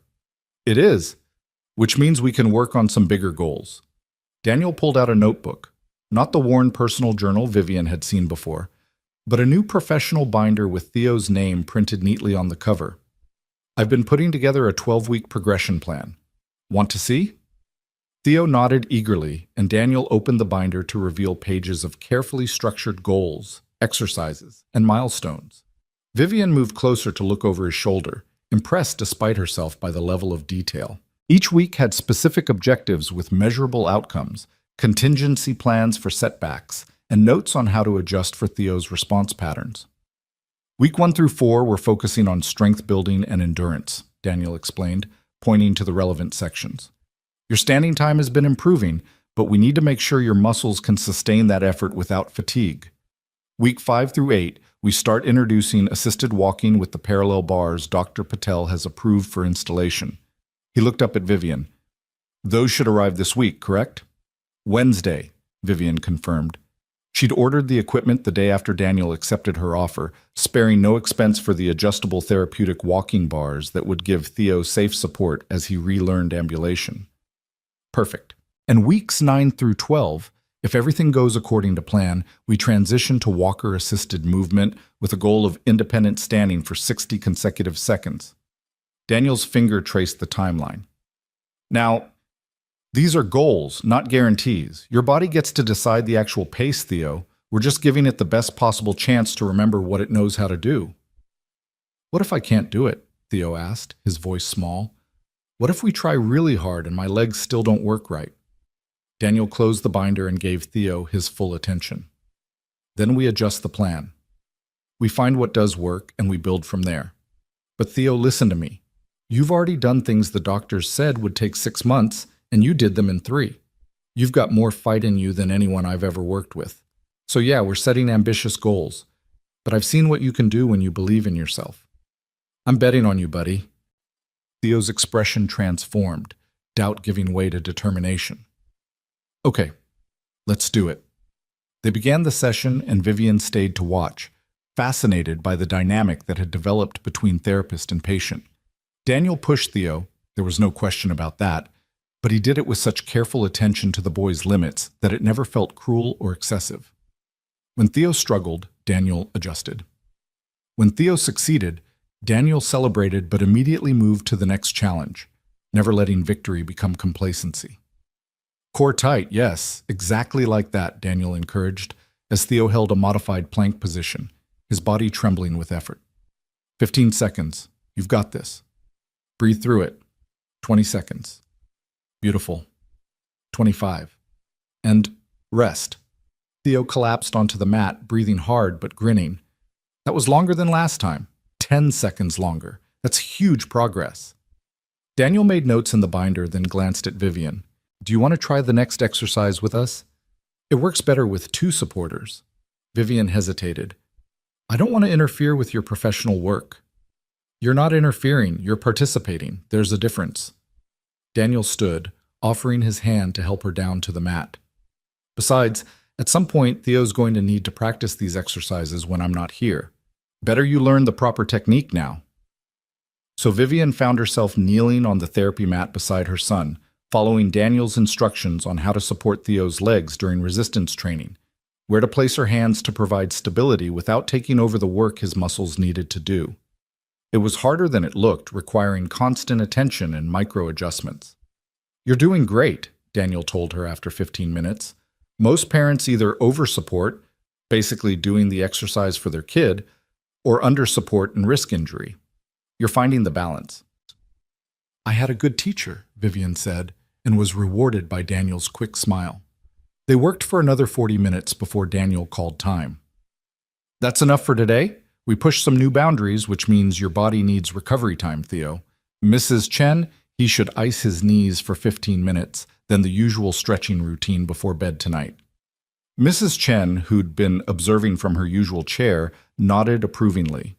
Of course, you've worked very hard today, Theo. Can we do the standing test? Theo asked eagerly. I want to see if I can beat my record. Not today. We introduced 3 new exercises, and your nervous system is processing a lot of information. If we test now and you can't hold it as long because you're fatigued, you'll feel discouraged. Better to rest and test fresh. Daniel ruffled Theo's hair affectionately. Besides, we've got 3 sessions a week now. Plenty of chances to break records. After helping Theo transition to his wheelchair and going over the evening care instructions with Mrs. Chen, Daniel packed his equipment and followed Vivian out to the hallway. She walked with him toward the main elevator. No more service entrances for him now. You were right to stay, Daniel said as they walked. Theo lights up when you're in the room. He works harder because he wants to impress you. I've missed so much, Vivian admitted. I kept telling myself I was building the company for his future, making sure he'd be taken care of, but really I was just hiding. It was easier to write checks than to sit on that mat and watch him struggle. You're here now. That's what matters. The elevator arrived and Daniel stepped inside, then held the door. Vivian, can I ask you something? Of course. Why did you really hire me? Not the official reason. I know that's about Theo's care. But what made you decide to trust me after I'd been working in your home for months without your knowledge? Vivian considered the question carefully. You want the truth? Always. Because I watched you with those kids at the community center, giving everything you had with no expectation of recognition or reward. And I realized that kind of dedication can't be bought or contracted. It can only be honored. She paused. And because my son laughs with you in a way he hasn't laughed with me in 18 months, I'd be a fool to let that go over something as meaningless as credentials. Daniel held her gaze for a moment, something shifting in his expression. Thank you. That means more than you know. The elevator doors started to close, but Vivian held them. Daniel, one more thing. That community center, Harbor Heights. Maria mentioned they're losing their building. Yeah, developer bought it out from under them. It's a shame. Those kids don't have anywhere else to go. His expression darkened with frustration. Maria's been trying to find a new location, but the neighborhood's being gentrified. Everything's either too expensive or too small. What if I bought them a building? Daniel's eyes widened. What? I have capital. I'd been planning to invest in a downtown development project. What if instead I bought or built a permanent home for Harbor Heights, properly equipped, ADA accessible, space for expansion? Would that be something Maria would want? Would she want... Daniel actually laughed, the sound startled and genuine. Vivian, that would change everything for those kids, but that's got to be millions of dollars. I spend millions of dollars on things that matter far less, Vivian said simply. Email me Maria's contact information. I'll have my people reach out to discuss details. The elevator doors tried to close again. This time Daniel let them, but Vivian caught the expression on his face before he disappeared. Surprise, gratitude, and something that might have been the beginning of respect. The 12-week plan progressed better than anyone dared hope. By week 3, Theo was holding standing position for 45 consecutive seconds. By week 5, when the parallel bars were installed and secured in the specially reinforced section of the living room, he took his first assisted steps in 18 months, 3 shaky, trembling steps that left everyone in the room in tears. I walked, Theo whispered, his voice filled with wonder. Did you see, Mom? I walked. I saw, sweetheart. Vivian was openly crying, not caring that Mrs. Chen could see, not caring about anything except her son's face radiating pure joy. You were amazing. Daniel documented everything with photos and video, his own eyes suspiciously bright. 3 steps. Next week we're going for 4. By week 7, Theo managed 8 steps. By week 9, he was walking the full length of the parallel bars, 15 feet that represented more progress than Vivian had dared imagine possible. Dr. Patel reviewed all the documentation with increasing amazement, admitting to Vivian during one of their coordination meetings that she'd never seen recovery progress this rapidly. "Whatever Daniel's doing, it's working," Dr. Patel said, reviewing the latest mobility assessments. "Theo's proprioception has improved dramatically, his muscle tone is approaching normal ranges for his age, and his confidence, that's the real miracle. He believes he can do this." "Because Daniel believes he can," Vivian said. "It's more than belief. It's expertise combined with genuine care. That's rare in medicine. We're trained to maintain professional distance, to avoid emotional attachment, but sometimes attachment is exactly what healing requires." Dr. Patel closed her tablet. "You made the right call hiring him, Vivian." The validation felt good, but Vivian found herself worrying about things she'd never worried about before. She started coming home earlier, arranging her schedule around Theo's therapy sessions, learning the exercises so she could help with evening practice. She brought work home instead of staying at the office until midnight. She had breakfast with Theo every morning, their waffle tradition becoming a ritual neither of them would miss. And slowly, almost imperceptibly, Vivian began to notice Daniel, not as an employee or a therapeutic specialist, but as a person. The way he showed up 15 minutes early for every session, using the time to prepare equipment and review his notes. The careful way he spoke to Theo, never talking down but also never expecting more comprehension than a 6-year-old could manage. The patience he showed when Theo had bad days, when pain or frustration made progress impossible, and they had to settle for maintenance instead of advancement. On a Thursday in mid-May, Vivian arrived home to find Daniel sitting on the floor outside Theo's room, his head in his hands. It was 3 p.m., not his scheduled day, which immediately sent alarm bells ringing. "Daniel, what's wrong? Is Theo okay?" He looked up, and she saw exhaustion written in every line of his face. "Theo's fine. I'm sorry. I shouldn't be here on an off day. He stopped, seeming to struggle for words. Lila had a bad morning at school, really bad, full meltdown, and the teacher called saying I needed to pick her up immediately. I got her calmed down and home, but my backup sitter can't come until 5, and I couldn't miss Theo's session entirely, so I brought her with me, Mrs. Chen said it would be okay, but now Lila's overwhelmed by the new environment, and I can't help Theo properly while managing her needs, and He pressed his palms against his eyes. "I'm sorry, this is unprofessional. I should have just canceled the session." "Where's Lila now?" "In the kitchen with Mrs. Chen. She's drawing, which usually helps her regulate, but this is too many new stimuli. I need to get her home." "Let me help," Vivian said immediately. "What does Lila need?" Daniel looked at her with something like desperation. "You don't have to." "I'm not offering out of obligation. I'm offering because you need help and I can provide it. What does Lila need to feel safe in a new environment?" He took a shaky breath. "Quiet space, no sudden movements or loud noises. If people talk to her, simple sentences without a lot of questions. And her comfort object. She has a stuffed rabbit she carries everywhere." "Does she have the rabbit now?" "Yes." "Then let's start there." Vivian stood, offering Daniel her hand. "Come on. We'll figure this out together."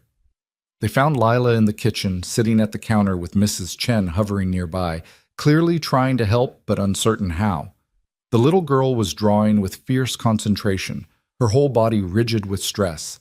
The stuffed rabbit sat beside her paper, one of Lila's hands occasionally reaching out to touch its worn ear. Vivian approached slowly, making sure Lila could see her coming. "Hello, Lila. I'm Vivian. Thank you for sharing your beautiful drawings with us." Lila didn't respond, but her hand moved faster across the paper. "I have a space that might be quieter for you," Vivian continued, keeping her voice calm and even. "It's my office. There's a big window with a view of the city, and nobody will bother you there. Would you like to see it?"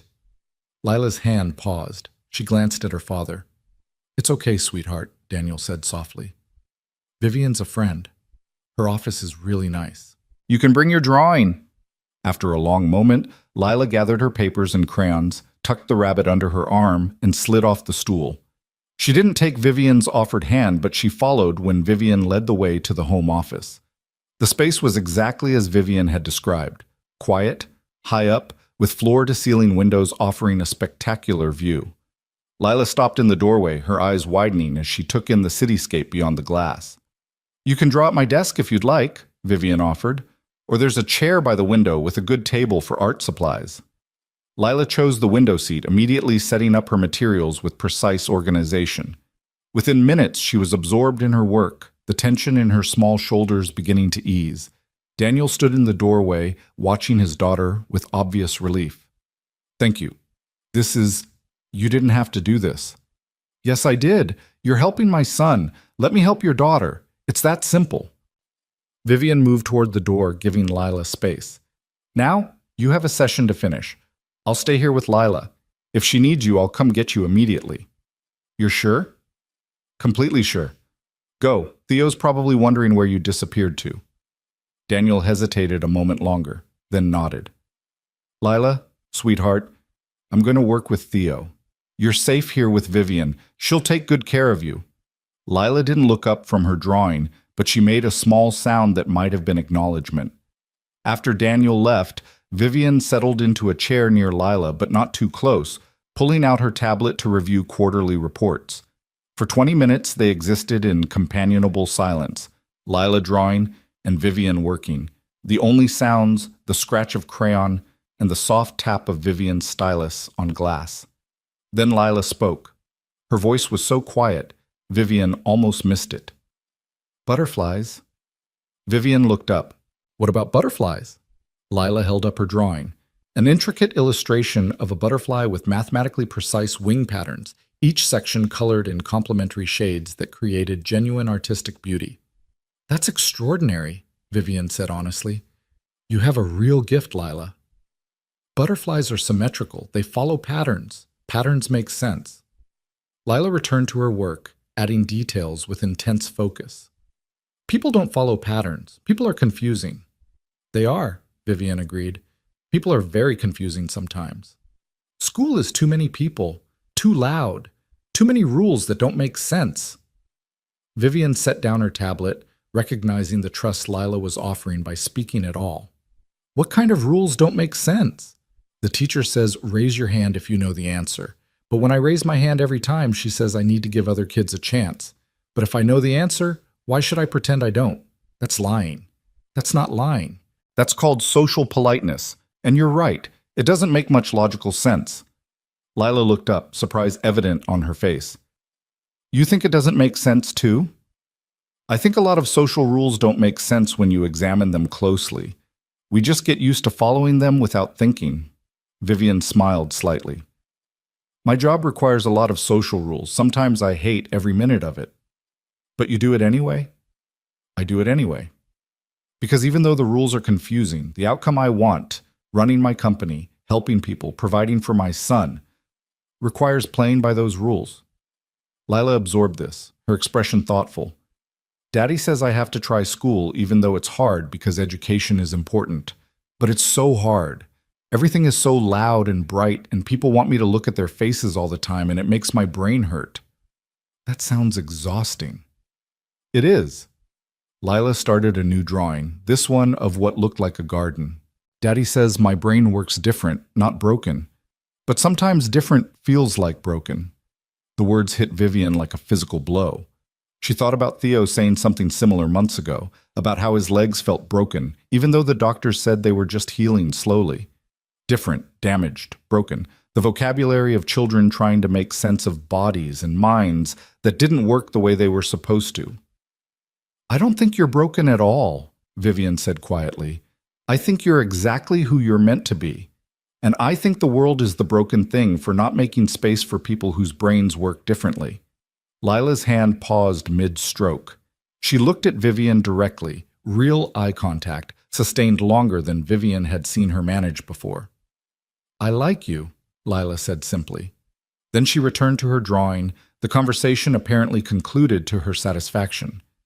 Vivian felt something warm bloom in her chest. She'd negotiated billion-dollar mergers and faced down hostile board members without breaking a sweat, But earning the approval of an 8-year-old autistic girl felt like a more significant achievement than any of those victories.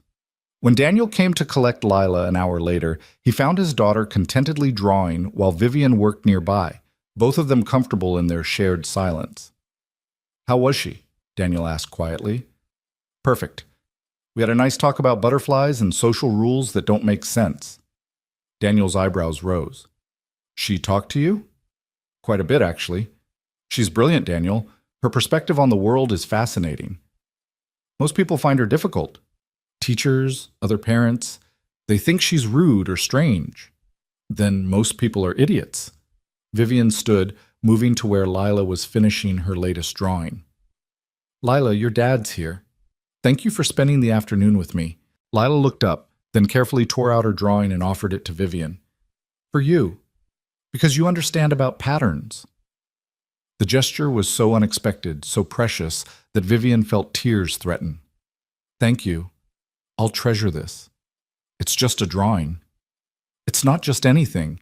It's a gift from someone whose art I admire very much."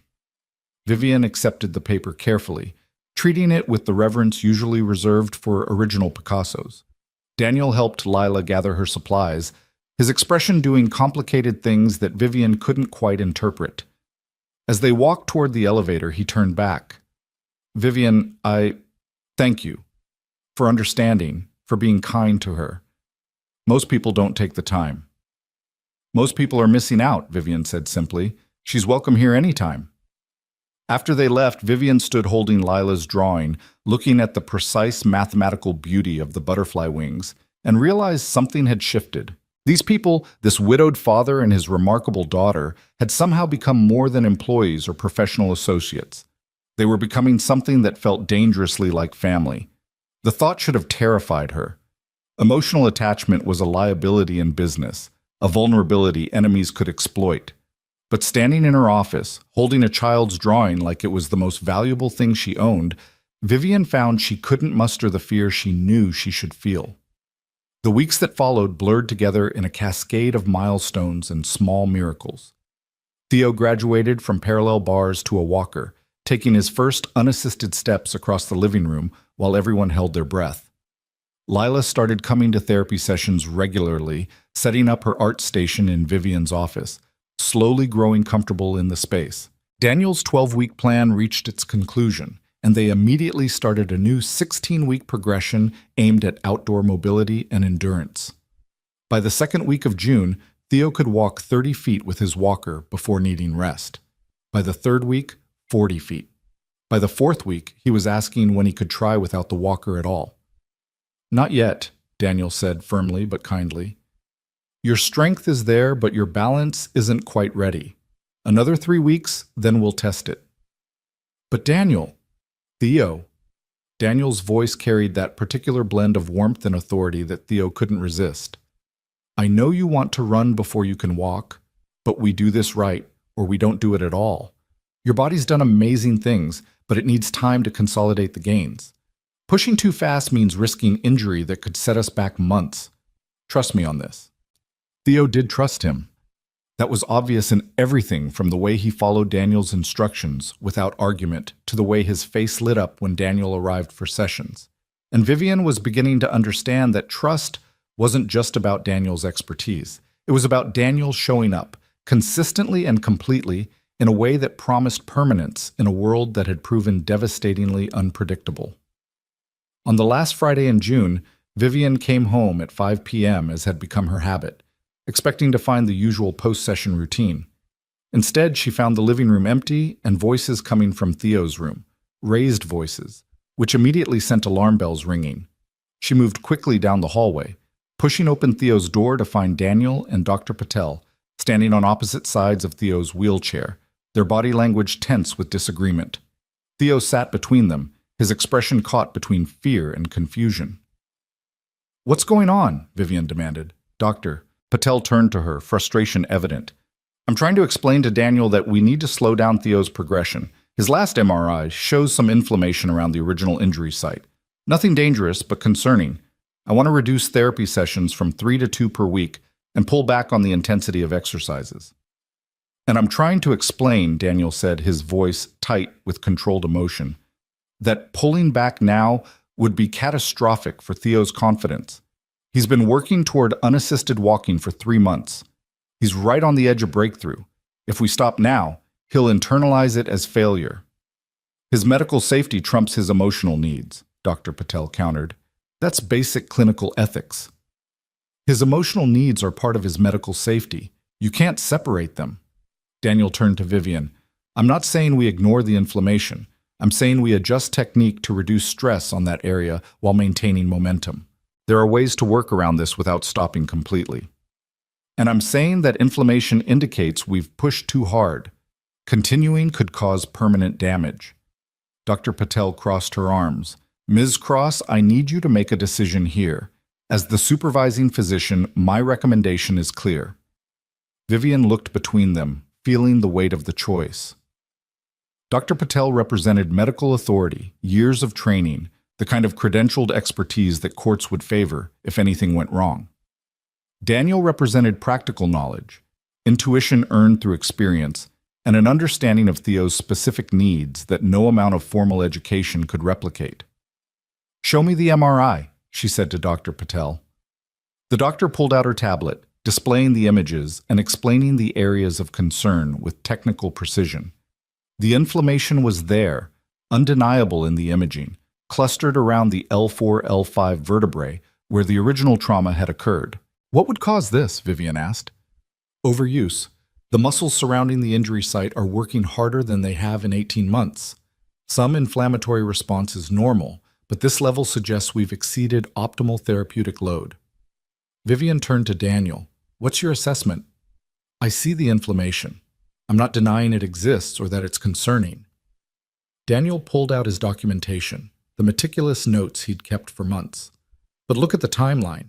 The inflammation appeared after we introduced the new pelvic stabilization exercises 2 weeks ago. Those exercises specifically target the lower lumbar region. If we eliminate those exercises and replace them with alternative techniques that achieve similar results through different muscle activation patterns, we can reduce stress on that area while maintaining overall progression. That's speculation, Dr. Patel said. We can't know that would work without testing it, and testing it risks making the inflammation worse. Everything in medicine is controlled risk assessment, Daniel countered. And yes, it's speculation based on 18 years of practical experience watching bodies respond to graduated therapeutic intervention. My wife treated hundreds of cases like this. I know what works. Your wife is dead. The words came out harsher than Dr. Patel clearly intended, and she immediately looked apologetic. I'm sorry, that was uncalled for. But Daniel, you have to understand, your experience, no matter how extensive, doesn't change the fact that I'm legally responsible for Theo's medical outcomes. If I say we slow down and something goes wrong, I can defend that choice. If I let you continue over my medical recommendation and something goes wrong, I lose my license. The room fell into tense silence. Theo looked up at his mother, tears welling in his eyes. Are you going to make me stop? His voice was so small, so broken. Mom, please, I'm so close. I'm so close to walking by myself. Please don't make me stop. Vivian's heart fractured. She knelt beside Theo's wheelchair, taking his hands. Sweetheart, nobody wants to make you stop. We're just trying to figure out how to keep you safe while helping you get stronger. Daniel keeps me safe. He always keeps me safe. I know he does, baby. Then why won't you trust him? Theo's tears spilled over. Why does everyone need so many papers and rules? Daniel knows how to help me. Why isn't that enough? It was the question Vivian had been asking herself for weeks. Why wasn't Daniel's demonstrable competence enough?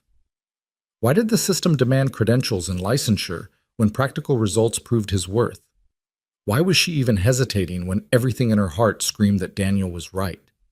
Because one mistake could steal her son's future. Because maternal instinct and medical science sometimes pointed in different directions. Because she'd spent 18 months learning that money and power couldn't fix everything, and the helplessness of that lesson still haunted her. She stood, having made her decision. Dr. Patel, I appreciate your medical oversight and I respect your concern, but I'm going to trust Daniel on this.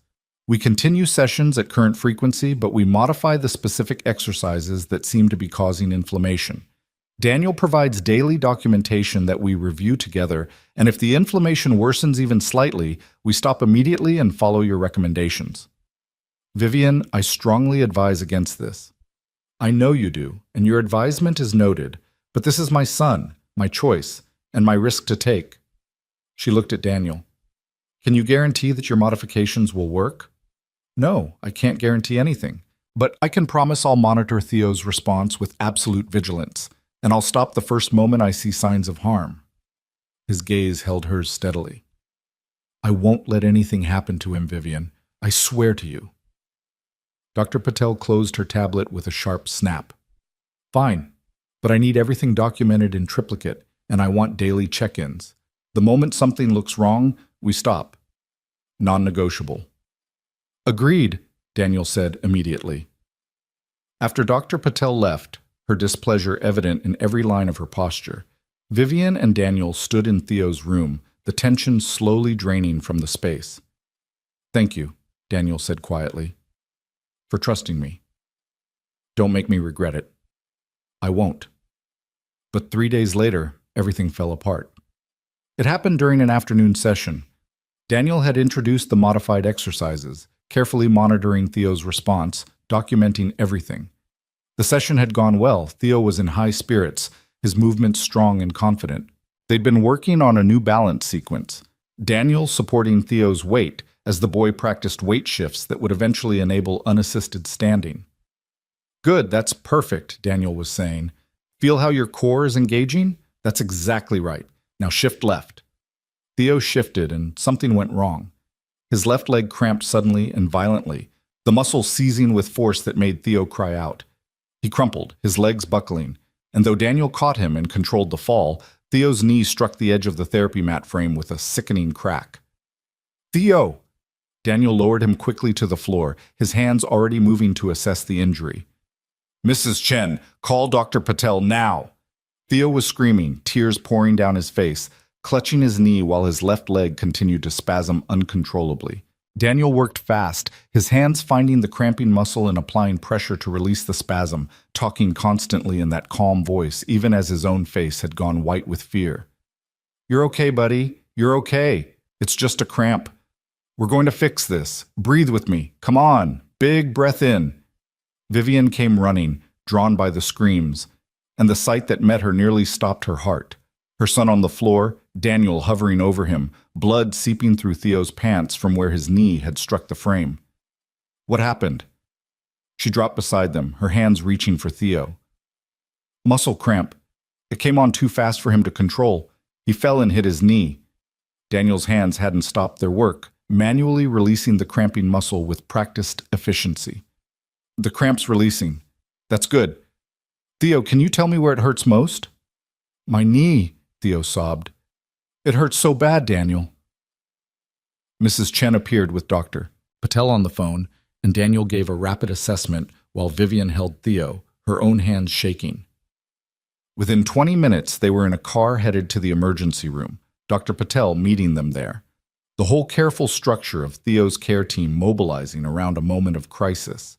The ER doctor ordered X-rays, examined the knee, tested the leg's range of motion.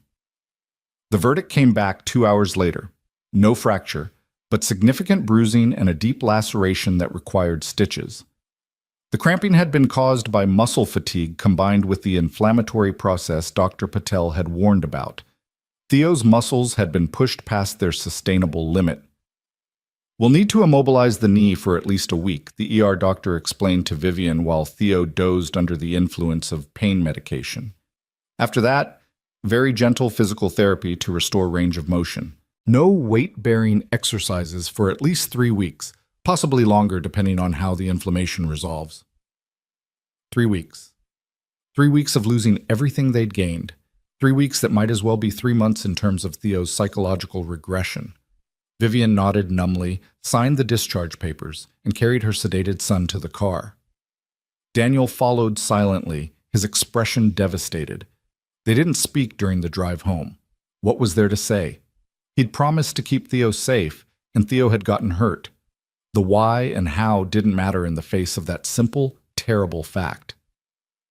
Back at the penthouse, they got Theo settled in bed, his knee wrapped and elevated, pain medication maintaining his drowsy peace. Mrs. Chen took up her post in the chair beside his bed, ready to monitor through the night. And then Vivian and Daniel stood in the hallway, facing each other across a distance that felt infinite. "I'm sorry," Daniel said, his voice hollow. "I thought I was being careful. I thought I was monitoring closely enough. I should have seen the signs that his muscles were fatiguing." "You should have," Vivian agreed.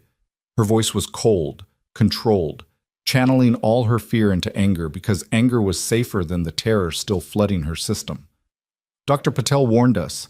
She said the inflammation indicated we were pushing too hard. And I let you convince me otherwise." "Vivian, my son is lying in there with 7 stitches in his knee and orders not to bear weight for 3 weeks. 3 weeks that will undo months of progress.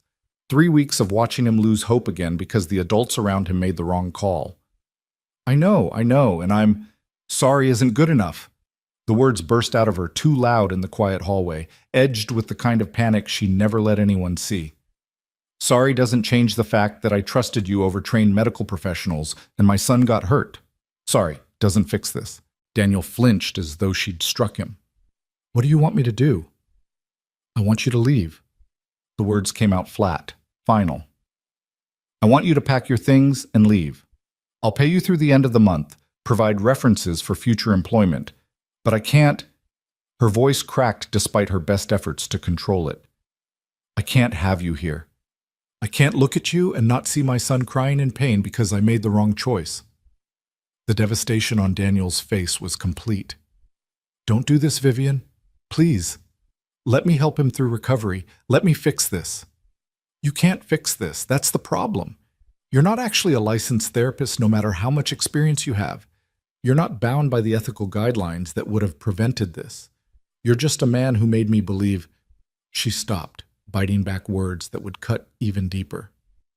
"You need to go, now."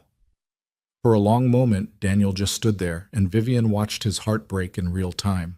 Then he nodded once, turned, and walked toward the elevator without another word. She watched him go, watched the doors close on his devastated expression, and then she went into her office, closed the door, and finally let herself fall apart. She'd trusted him. Against every instinct that had built her empire, against medical advice, against the voice of reason that said credentials mattered. She'd trusted Daniel Mercer with her son's future, and he'd failed. The next 3 days were the longest of Vivian's life. Theo cried constantly, asking for Daniel, not understanding why his favorite person had disappeared. Mrs. Chen tried to explain that sometimes therapists needed to take breaks, but Theo saw through the comfortable lie. He knew something was wrong. He knew his accident had cost him more than just 3 weeks of progress. On the 4th day, Dr. Patel came to remove Theo's stitches and assess the healing. She worked in silence while Theo stared at the ceiling, his whole body radiating misery. "Knees healing well," Dr. Patel said finally. "No infection, good tissue response. We can start very gentle range of motion work in a few days." "Will I be able to walk again?" Theo asked. "Or did I wreck everything?" "You didn't wreck anything, sweetheart. You had an accident. Accidents heal." "But I was getting so much better. I was almost ready to try without the walker, and now—" Theo's voice broke. "Now I'm back in this stupid chair and Daniel's gone and everything's terrible." Dr. Patel glanced at Vivian, her expression complicated. "Can I speak with you privately, Ms. Cross?" They stepped into the hallway, and Dr. Patel crossed her arms, her professional mask firmly in place. "You fired Daniel." "I asked him to leave, yes." "That was a mistake."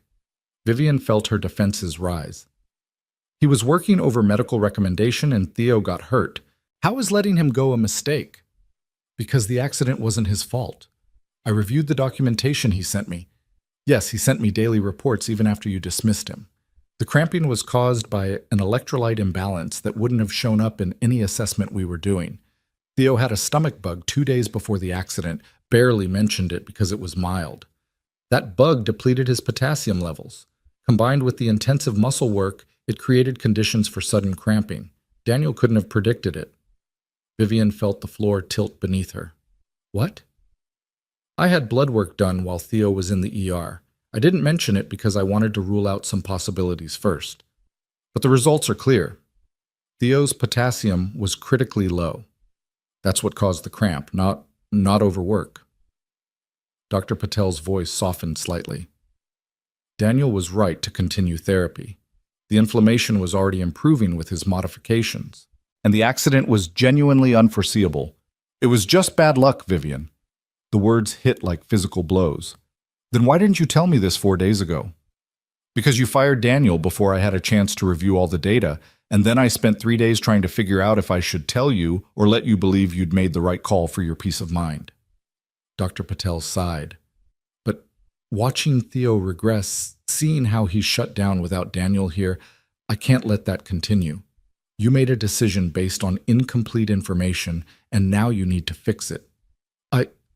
Vivian couldn't find words.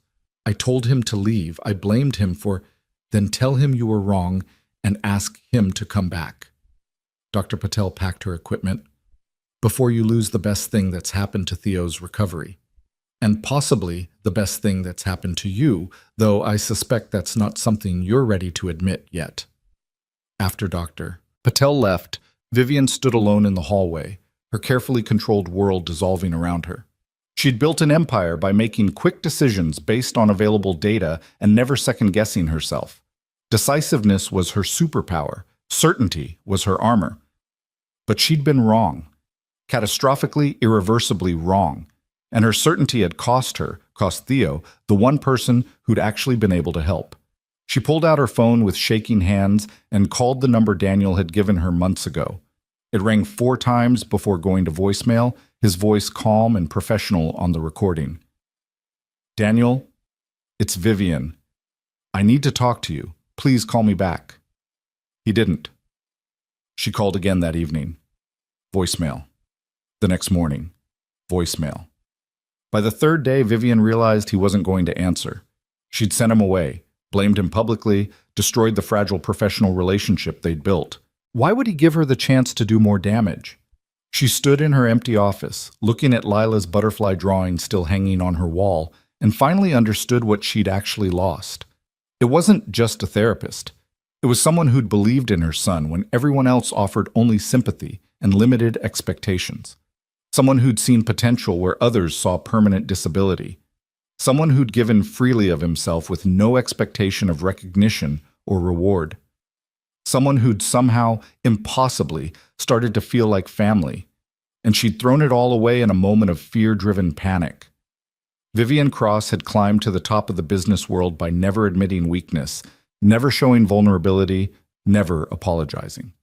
But standing in her office, holding a drawing made by a little girl who'd called her a friend, Vivian finally understood that some things mattered more than pride. She just had no idea how to fix what she'd broken.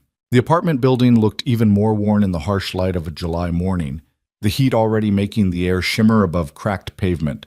Vivian had driven across the city at 7 a.m., knowing it was too early for a social call but unable to wait another moment. She'd spent 5 days calling Daniel's phone, leaving messages that went from professionally apologetic to desperately pleading, all met with silence. She climbed the familiar stairs, her designer heels clicking on linoleum that probably hadn't been replaced in 30 years, and knocked on 4B with more force than she'd intended. No answer. She knocked again. Daniel, I know you're home. Your car is in the lot. Please. I need to talk to you. Still nothing, but she could hear movement inside, the soft shuffle of footsteps, someone deliberately choosing not to answer. I was wrong, Vivian said to the closed door, her voice cracking with exhaustion and desperation. Dr. Patel explained about the electrolyte imbalance. The accident wasn't your fault. I blamed you for something you couldn't have prevented, and I'm sorry. I'm so deeply sorry. The door remained closed, but the footsteps had stopped. Someone was listening. Theo asks for you every day. He's regressing without you, not just physically. He's shut down emotionally. He won't do his exercises with the replacement therapist Dr. Patel sent. He barely speaks. He just sits in his chair staring at nothing, and I don't know how to reach him. Vivian pressed her palm against the door. I don't know how to fix what I broke. Please, Daniel, please help me fix this. For a long moment, nothing happened. Then the locks clicked and the door opened to reveal Daniel Mercer, looking like he hadn't slept in days. His eyes were red-rimmed, his face haggard, his whole bearing carrying the weight of a man who'd been gutted and left to bleed. "You can't fix it," he said quietly. "Some things, once broken, stay broken." "I don't believe that. You taught Theo that different doesn't mean broken, that bodies can heal, that hope matters." "Were you lying?" "I wasn't lying about Theo's body, but trust." Daniel's laugh was bitter. "Trust doesn't heal, Vivian. Once someone shows you who they really are in a crisis, you believe them. Then believe this. I made a terrible mistake out of fear. I was terrified watching my son in pain, and I lashed out at the person I'd trusted most because that felt safer than admitting I was helpless. It wasn't fair. It wasn't right. And I will spend however long it takes making it up to you if you'll just give me the chance. This isn't about me. It's about Theo." Daniel leaned against the doorframe, exhaustion evident in every line of his body. "You really want to know why I won't come back? Because the next time something goes wrong, and something will eventually go wrong because that's how therapy works, you'll panic again. You'll blame me again. And I can't keep putting myself in that position. I have a daughter who needs stability. I can't risk my livelihood on someone who'll throw me away the moment things get scary." The words hit Vivian like physical blows because they were completely, devastatingly true. "You're right. Everything you just said is right. I've spent my entire career controlling variables and minimizing risk, and the moment I couldn't control what happened to Theo, I reverted to form. I looked for someone to blame because blame felt like control. So what's different now? What's changed that makes you think you won't do the exact same thing next time?" "Because I spent 5 days watching my son give up hope, and I finally understood that you weren't just his therapist. You were the person who made him believe his future could be different than the limitations everyone else was setting for him. And I threw that away because I was too proud and too scared to admit I needed you." Vivian's voice dropped to barely above a whisper.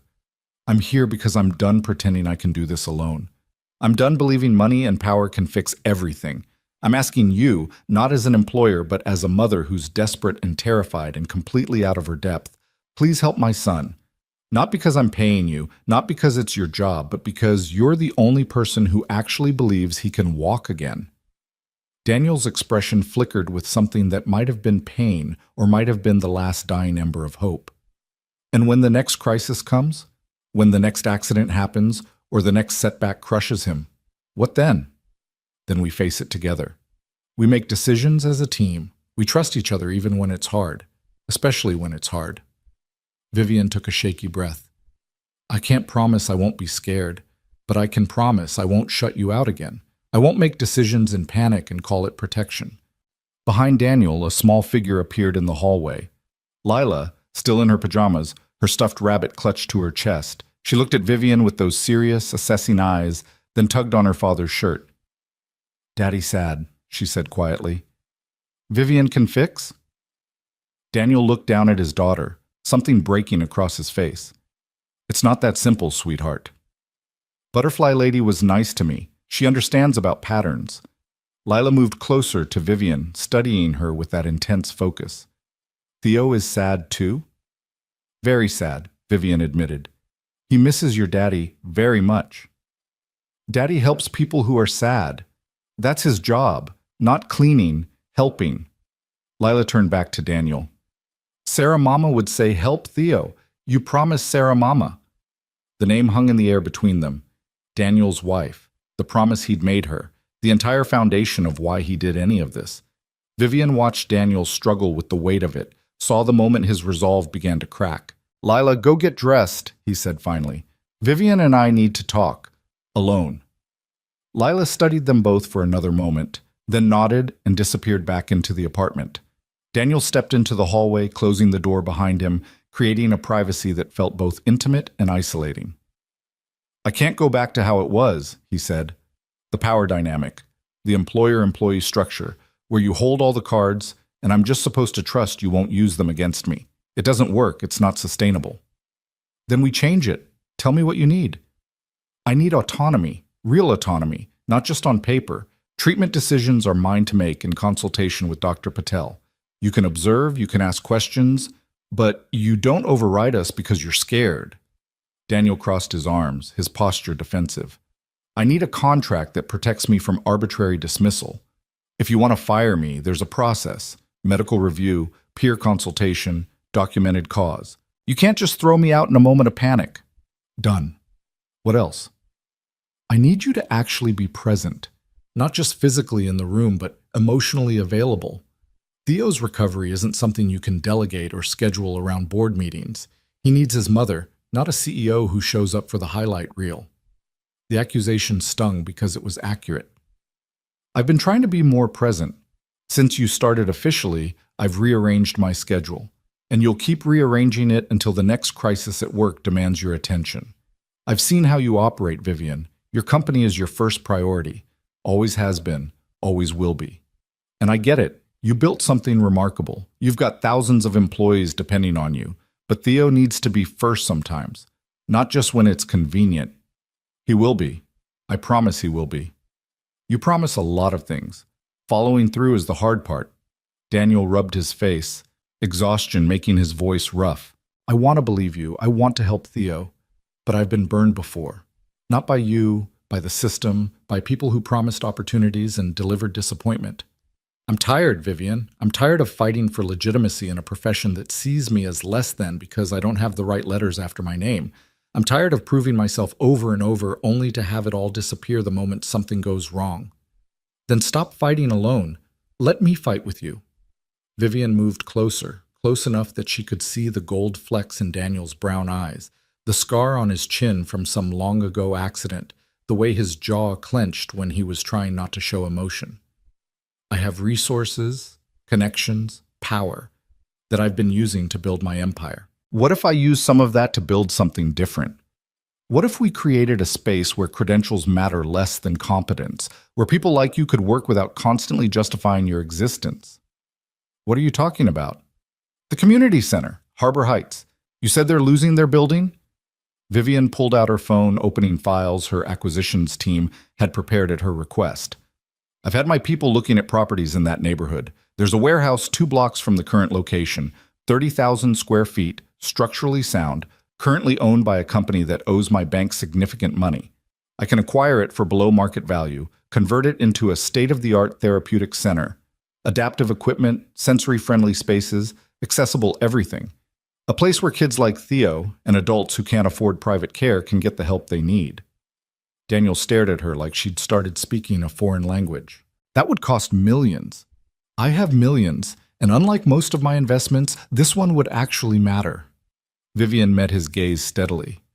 I'm not trying to buy your forgiveness. I'm trying to show you that I understand now. What you've been doing, helping people who fall through the cracks, working without recognition or adequate resources, that matters more than any merger I've ever closed. And I want to help you do it properly, with support, with legitimacy, with the kind of backing that turns a volunteer operation into something sustainable. Why? Why would you do this? Because you changed my life. You changed my son's life. You showed me what actually matters, and now I can't unsee it. Vivian's voice dropped. And because I'm trying to be the person you believed I could be when you agreed to help Theo. Someone who uses their power for something more than profit margins.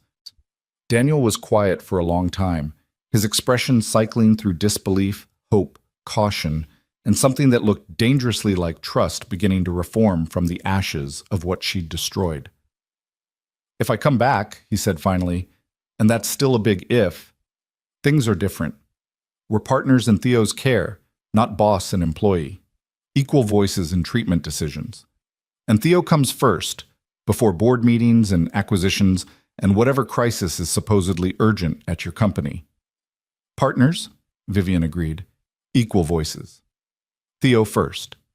And if I see you falling back into old patterns, prioritizing work over presence, trying to control things you can't control, I call you on it, no matter how uncomfortable it makes you. I wouldn't want it any other way. Daniel searched her face for a long moment, looking for the lie, the crack in her resolve that would prove this was temporary. Whatever he saw must have satisfied him because he finally, slowly, nodded. Okay, I'll come back. But we start slow. A few sessions a week, building back trust, seeing how Theo responds. And the first sign this isn't working, the first moment the dynamic turns toxic, I'm gone. No guilt, no drama, just done. That's fair. Vivian felt tears threaten and didn't bother hiding them. Thank you. Thank you for giving me another chance. I'm not doing it for you. I'm doing it for Theo, and maybe a little bit for Lila, who apparently thinks you're worth forgiving. He managed a tired smile. She doesn't trust easily. You must have made quite an impression. She's extraordinary, like her father. The compliment hung between them, weighted with meaning neither of them was quite ready to examine. Daniel cleared his throat and looked away. I need to get Lila ready for her day program, and I need sleep. When do you want me to start? Whenever you're ready, today, tomorrow, next week, you set the timeline. Tomorrow, 1 p.m. And Vivian? He caught her wrist gently as she turned to leave. Thank you for coming here, for admitting you were wrong. That couldn't have been easy for someone like you. Someone like me? Someone used to being right about everything. His smile was wry but not unkind. I know what it costs to admit vulnerability, more than most people. Vivian covered his hand with hers, the touch brief but genuine. Then we're both learning to be vulnerable together. That's something. She left him standing in the hallway, returned to her car, and sat in the parking lot for 10 minutes just breathing. She'd done it. She'd apologized, admitted fault, negotiated as an equal instead of dictating terms. Everything her business instincts told her was weakness. Every impulse she'd spent decades suppressing, she'd let herself feel and express. And somehow, impossibly, it had worked. The drive home took her through neighborhoods she usually never saw, places where people lived in the gaps between her high-rise world. Community gardens and vacant lots, small businesses with hand-painted signs, children playing in parks with equipment that had seen better decades. The cities she'd helped build with her investments and developments, but somehow never really seen. At a red light, she made a call. Jonathan, it's Vivian. I need you to pull together the acquisitions team. That warehouse property in Harbor Heights we discussed, move it to priority 1. I want it secured by end of business today. Today? Vivian, that's not much time for due diligence. Then work fast and pull budget projections for converting it into a therapeutic community center. Full accessibility, state-of-the-art equipment, space for expansion. I want plans on my desk by Monday. She could practically hear her COO's confusion through the phone. A community center? Is this some kind of PR initiative? No, this is personal. Just get it done. Back at the penthouse, she found Theo exactly where she'd left him, in his wheelchair by the window, staring out at nothing. Mrs. Chen sat nearby, her face drawn with worry. Any change? Vivian asked quietly. He ate some breakfast, but still won't talk, won't engage. Mrs. Chen shook her head. I've never seen him like this. It's like he's given up. Vivian moved to kneel beside Theo's chair, taking his small hands in hers. Sweetheart, I have something to tell you. Daniel's coming back. For a moment, nothing. Then Theo's head turned slowly, his eyes focusing on her face with desperate hope. Really? He's really coming back? Tomorrow, 1 o'clock. He's going to help you get better again. But I thought, you said he had to leave. You said... Theo's voice broke. I thought it was my fault because I fell, because I'm broken. Oh, baby, no, no, no, no. Vivian pulled him into her arms, holding him as tightly as she dared. You are not broken. You never were broken. And Daniel leaving had nothing to do with you. That was my fault. I made a mistake, and I sent away someone who was helping you because I was scared. But I fixed it. I apologized, and I asked him to come back, and he said yes, because he cares about you, and he wants to help you walk. Theo clung to her, his small body shaking with sobs of relief. I miss him so much, Mom. I miss him teaching me exercises and telling me about when his legs hurt too, when he was learning to skateboard and making me feel like I can do hard things. I know you do. Vivian stroked his hair, rocking him gently. And tomorrow he'll be here, and you can tell him all about how you've been feeling. He'll understand. Daniel always understands. They stayed like that for a long time, mother and son finding comfort in each other's presence in a way they hadn't managed in months. Eventually, Theo's sobs quieted to sniffles, then to steady breathing. "Mom, can I ask you something?" "Anything, sweetheart." "Do you like Daniel?" The question caught Vivian off guard. "Of course I like him. He's an excellent therapist." "No, I mean really like him. The way grown-ups like each other when they want to be together all the time." Vivian pulled back to look at Theo's face, saw the serious expression that was far too knowing for 6 years old. "What makes you ask that?" "Because you smile different when he's here, and you came home early more when he was working with me. And Mrs. Chen says you've never apologized to anyone like that before, so it must mean he's really special." Theo tilted his head. "Lila's nice. I like her drawings. If you and Daniel got married, she could be my sister." "Theo, we're not." Vivian floundered, completely unprepared for this conversation. "Daniel and I are colleagues. We work together to help you get better. That's all. But you could be more. If you wanted. Daniel's sad a lot since Sarah Mama died. You're sad a lot since my accident. Maybe you could be not sad together." The simple, childlike logic of it would have been amusing if it hadn't struck so close to something Vivian had been trying very hard not to examine. She'd told herself her growing feelings for Daniel were respect for his skill, admiration for his dedication, gratitude for what he'd given Theo. She'd carefully avoided labeling the way her heart lifted when he arrived for sessions, or the way his rare smiles made her feel like she'd won some precious victory. "It's more complicated than that, sweetheart." "Why?" "Because he used to clean floors." Theo's expression was far too perceptive. "That's not his real job. His real job is helping people. You help people too, with your company. You're not that different." "We're very different. I live in a world of boardrooms and business deals. Daniel lives in a world of community centers and kids who need help. Those worlds don't overlap much." "But they do here, with me." Theo's hand found hers. "And anyway, maybe different is good. You always say I'm getting better because we're trying different things than the regular doctors. Maybe you and Daniel would be good because you're different from each other." Vivian hugged him again, marveling at the wisdom somehow contained in her 6-year-old son. "When did you get so smart?" "Daniel says I'm smart because I don't give up even when things are really hard. He says that's the most important kind of smart.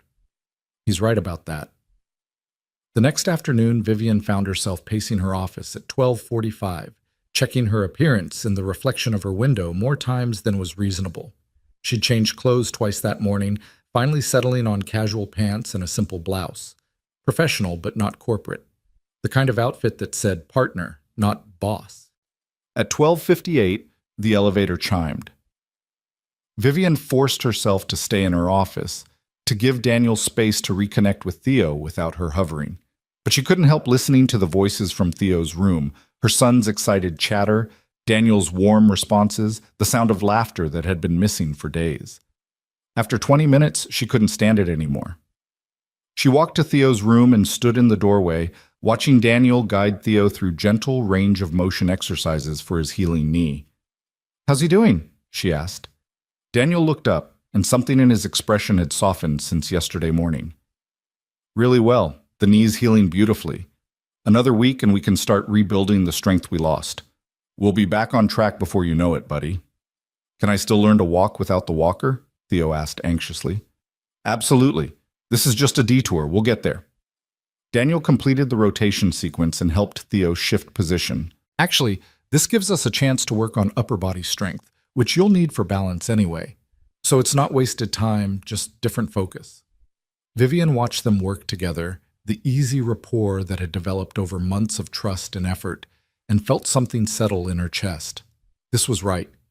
This partnership, this collaboration, this willingness to show up and do the hard work.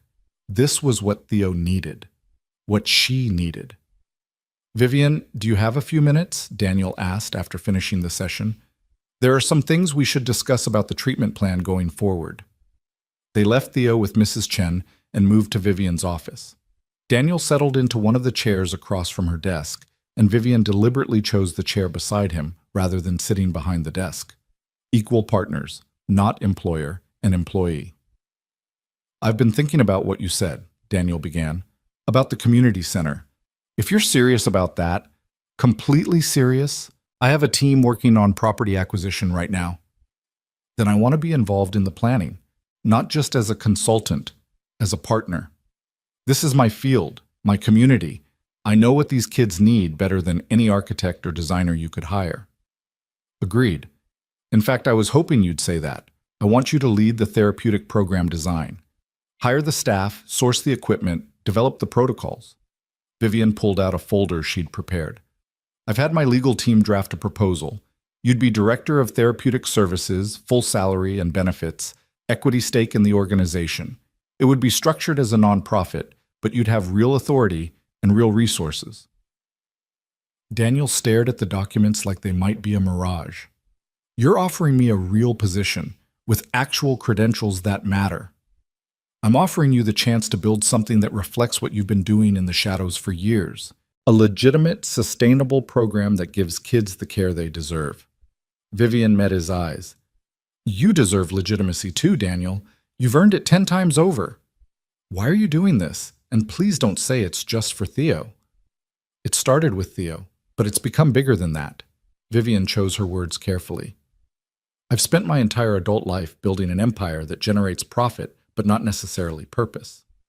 And then you showed up in my home, helping my son, volunteering at community centers, keeping promises to someone who's gone, and I realized I've been measuring success by the wrong metrics.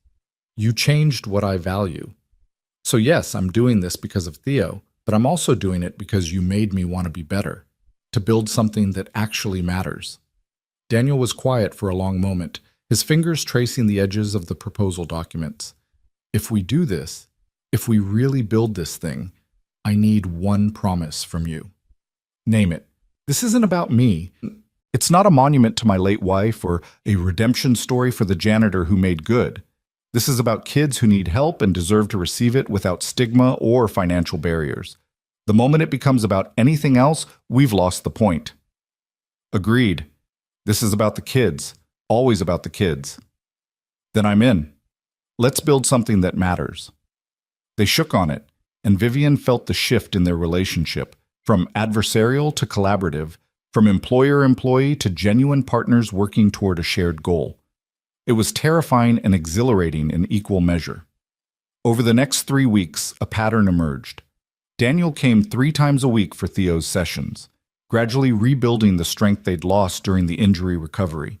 The stitches came out, the bruising faded, and slowly but surely, Theo's confidence returned.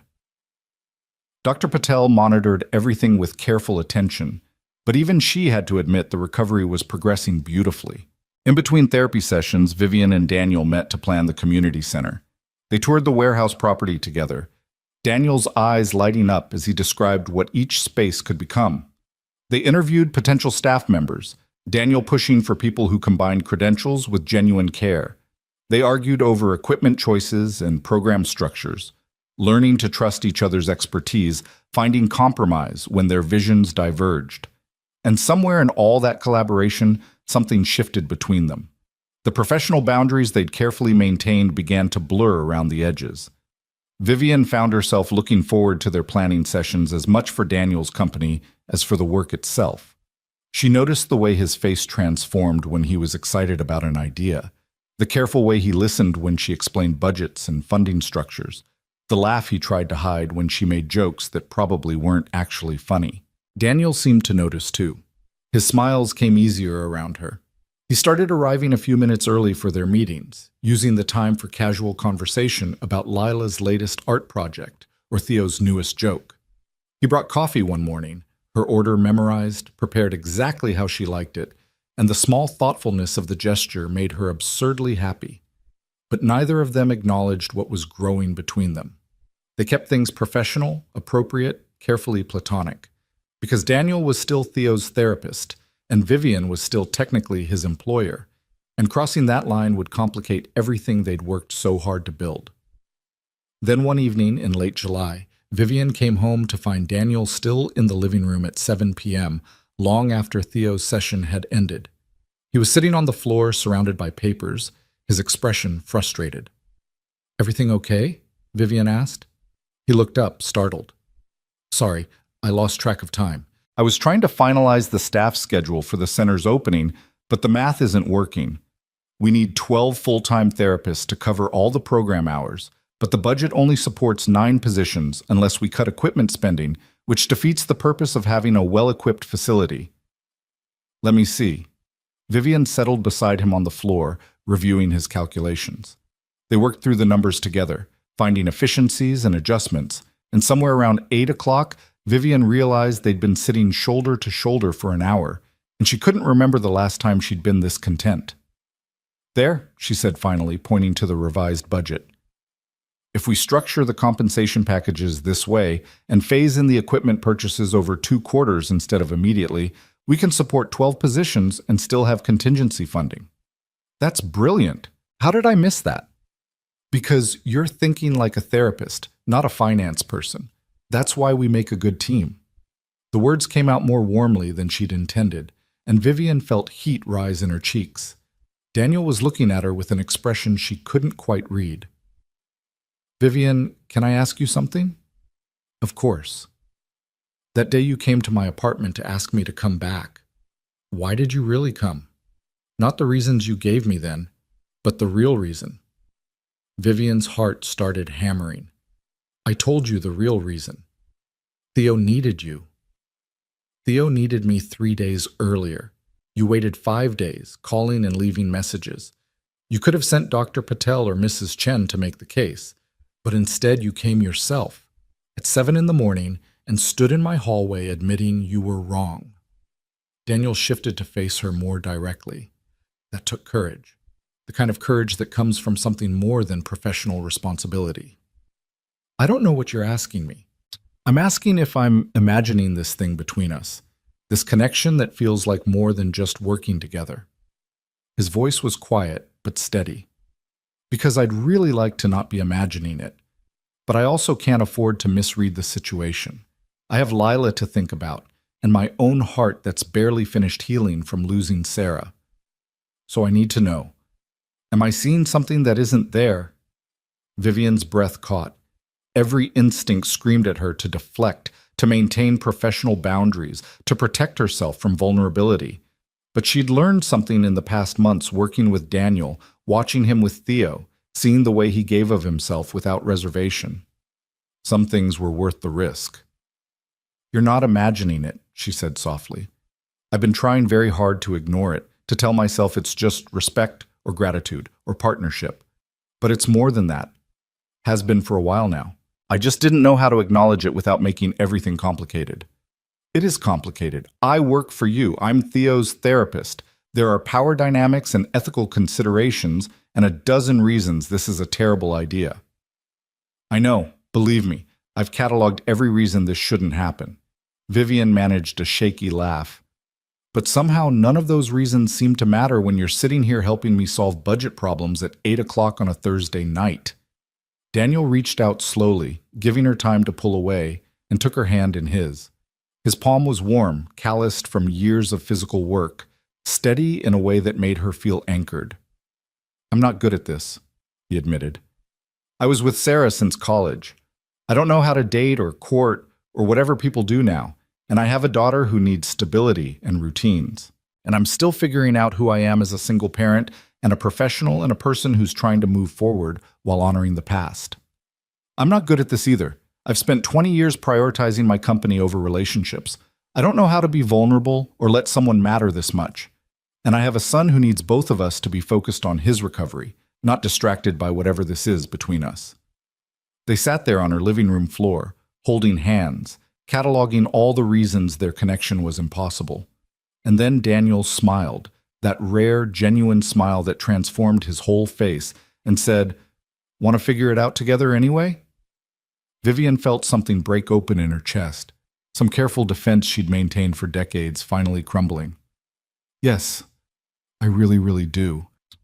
He squeezed her hand and they sat in comfortable silence for a while, not rushing to define or label, just existing together in the acknowledgement that something real was growing between them. "We should probably take this slow," Daniel said eventually. "For Theo and Lila. They've both been through so much upheaval. They need stability more than they need us figuring out romance. Agreed. Slow, careful, putting them first. But maybe we could have dinner sometime? Just the two of us. Not a meeting about the center or Theo's care, just dinner. I'd like that very much.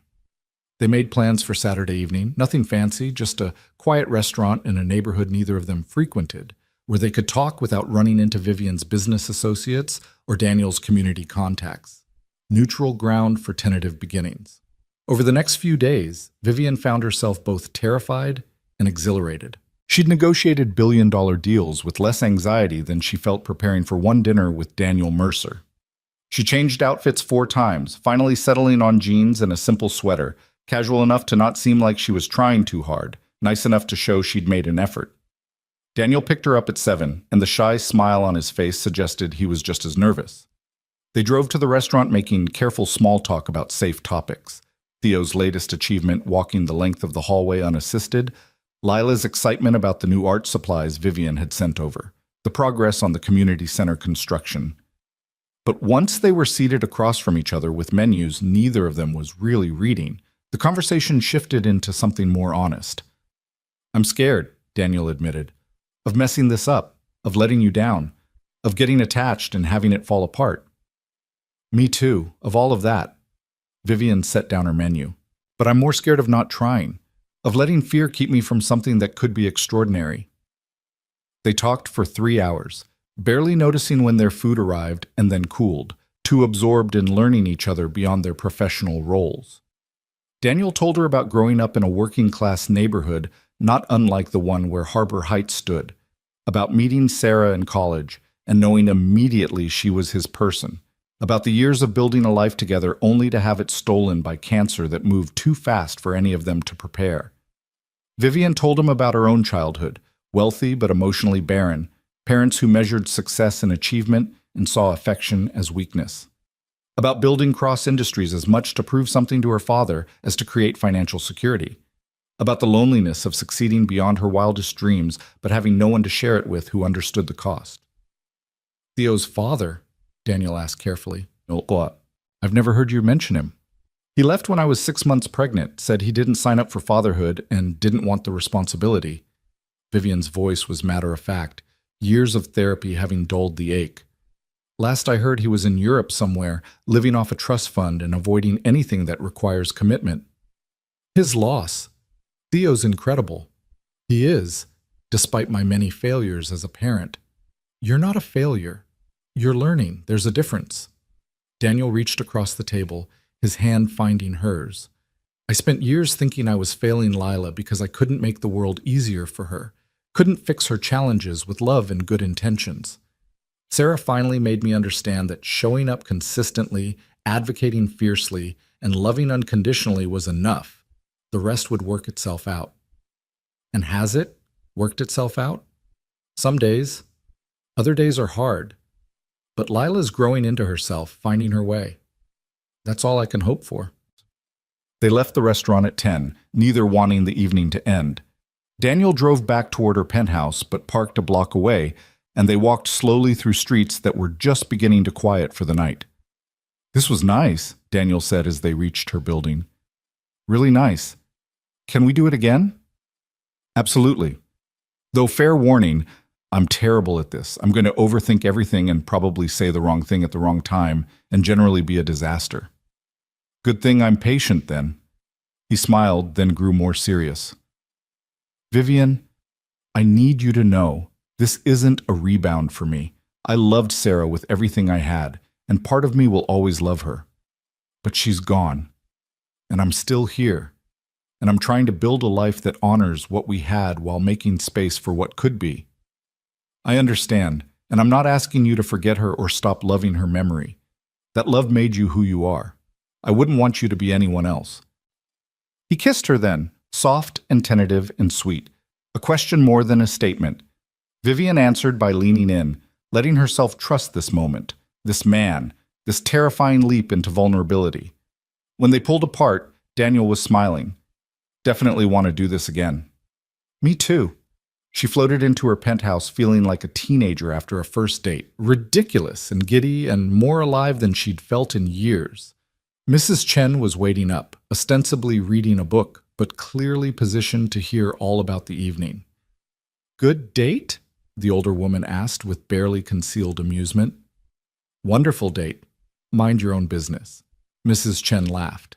"About time you found someone who makes you smile like that. Daniel's a good man." "He is, which terrifies me." "Good things should terrify you a little. Means they matter."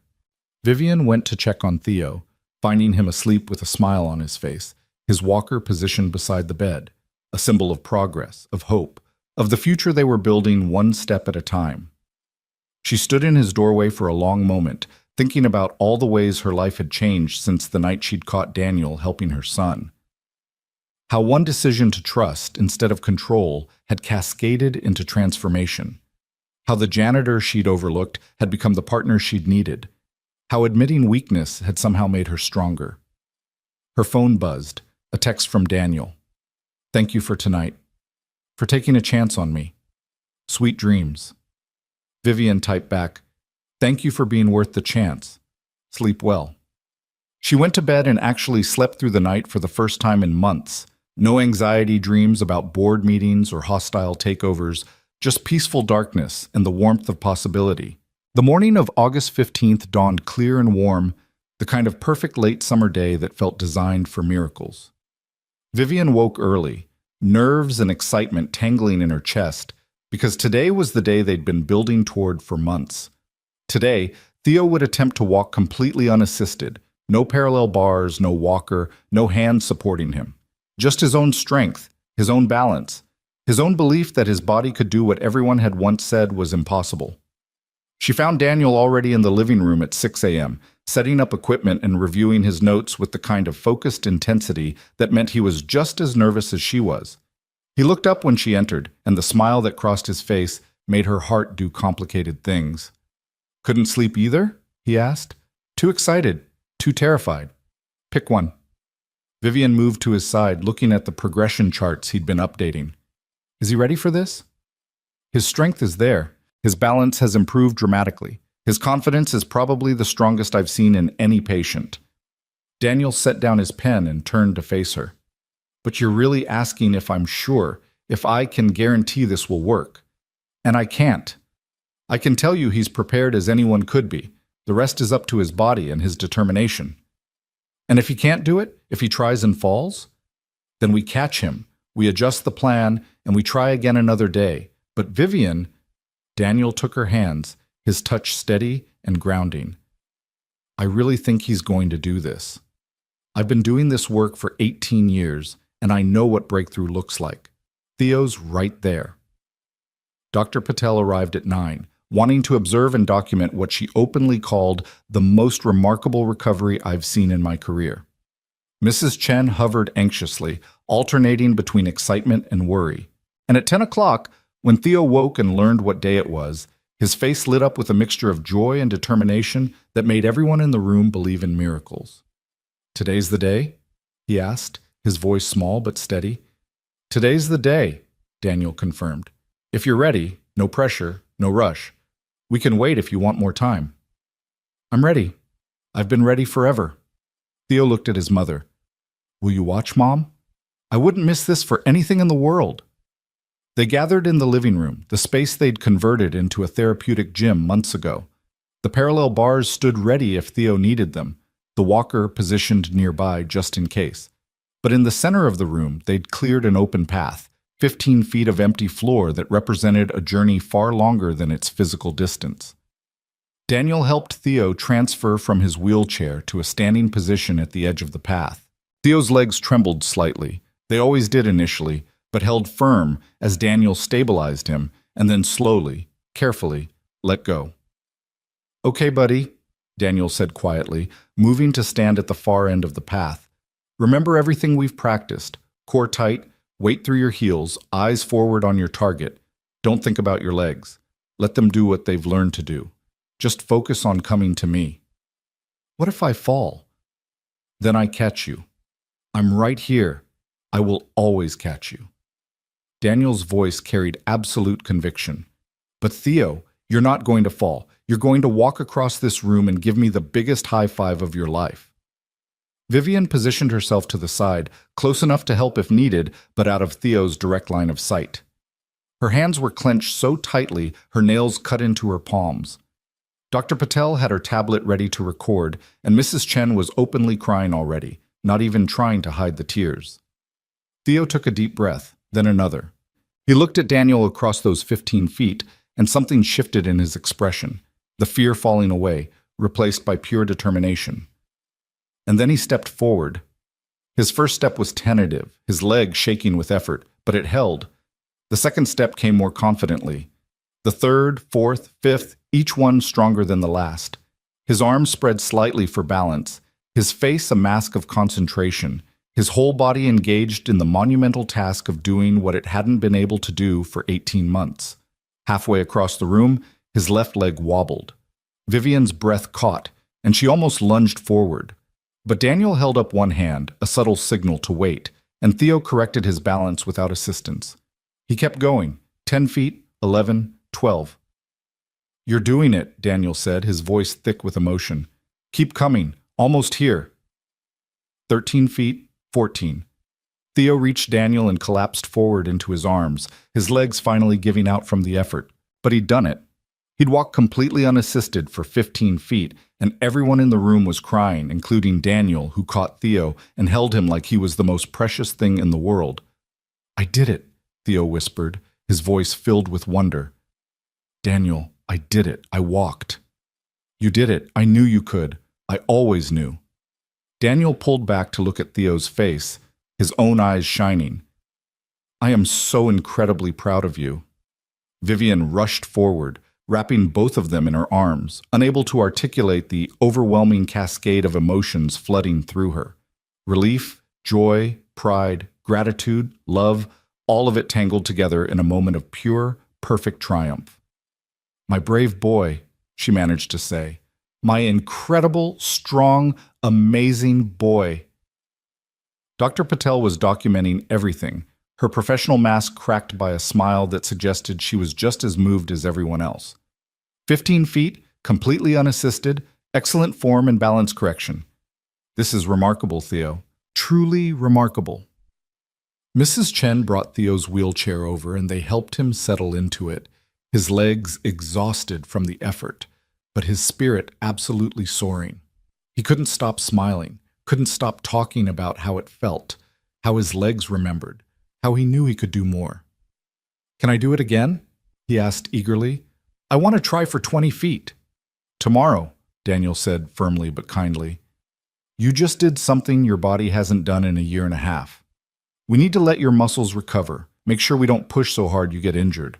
But yes, tomorrow we can work on distance, and next week we can start working on endurance. And by the end of the month, if everything goes well, we can try walking outside." "In the real park?" "In the real park, with other kids and grass and everything." Theo's joy was incandescent. He insisted on calling Lila to tell her the news, his excited chatter filling the room as he described his walk in elaborate detail. And through it all, Vivian stood beside Daniel, their hands finding each other naturally, a touch that spoke of partnership and something deeper that they were still learning to name. After Theo's rest period, when Mrs. Chen had taken him for lunch and Dr. Patel had left to file her reports, Vivian and Daniel found themselves alone in the living room. The space felt different now, not just a therapeutic gym, but a place where something miraculous had happened, where hope had manifested into physical reality. "Thank you," Vivian said quietly, "for believing in him when no one else did, for pushing when I wanted to pull back, for seeing potential where everyone else saw limitation. Thank you for trusting me, for taking a chance on someone who didn't have the right credentials but had the right heart." Daniel turned to face her fully.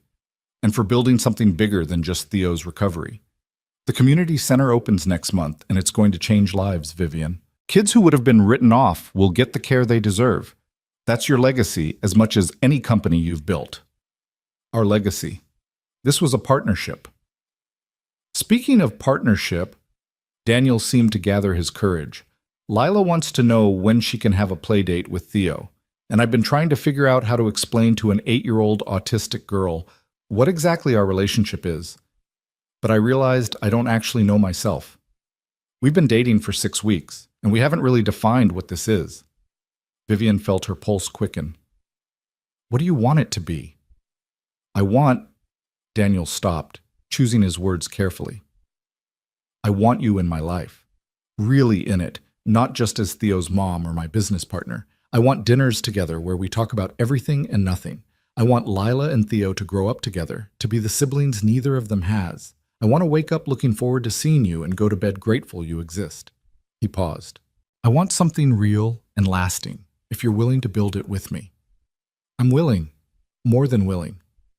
Vivian moved closer, her hands finding his. But I need you to know, I'm still learning how to do this, how to be vulnerable, how to put relationship ahead of work, how to be present instead of always planning 3 steps ahead.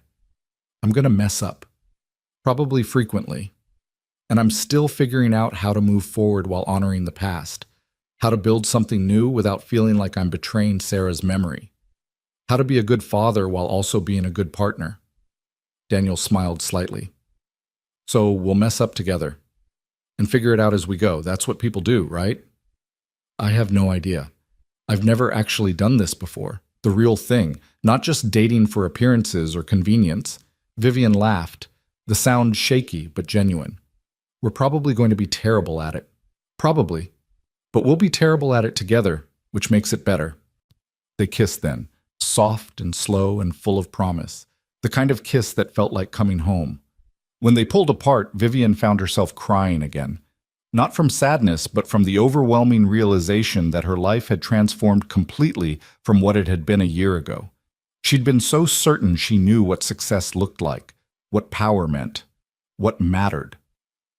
And then a janitor with a dead wife's training had shown her an entirely different definition of all those things. The next several weeks unfolded in a cascade of milestones. Theo walked 20 feet, then 30, then 50. By the end of August, he was walking the entire length of the penthouse hallway, his gait still slightly uneven but strong and getting stronger. By early September, they made good on Daniel's promise. Theo walked in the park, on real grass, with other children playing around him. He lasted 15 minutes before his legs tired, but those 15 minutes felt like victory.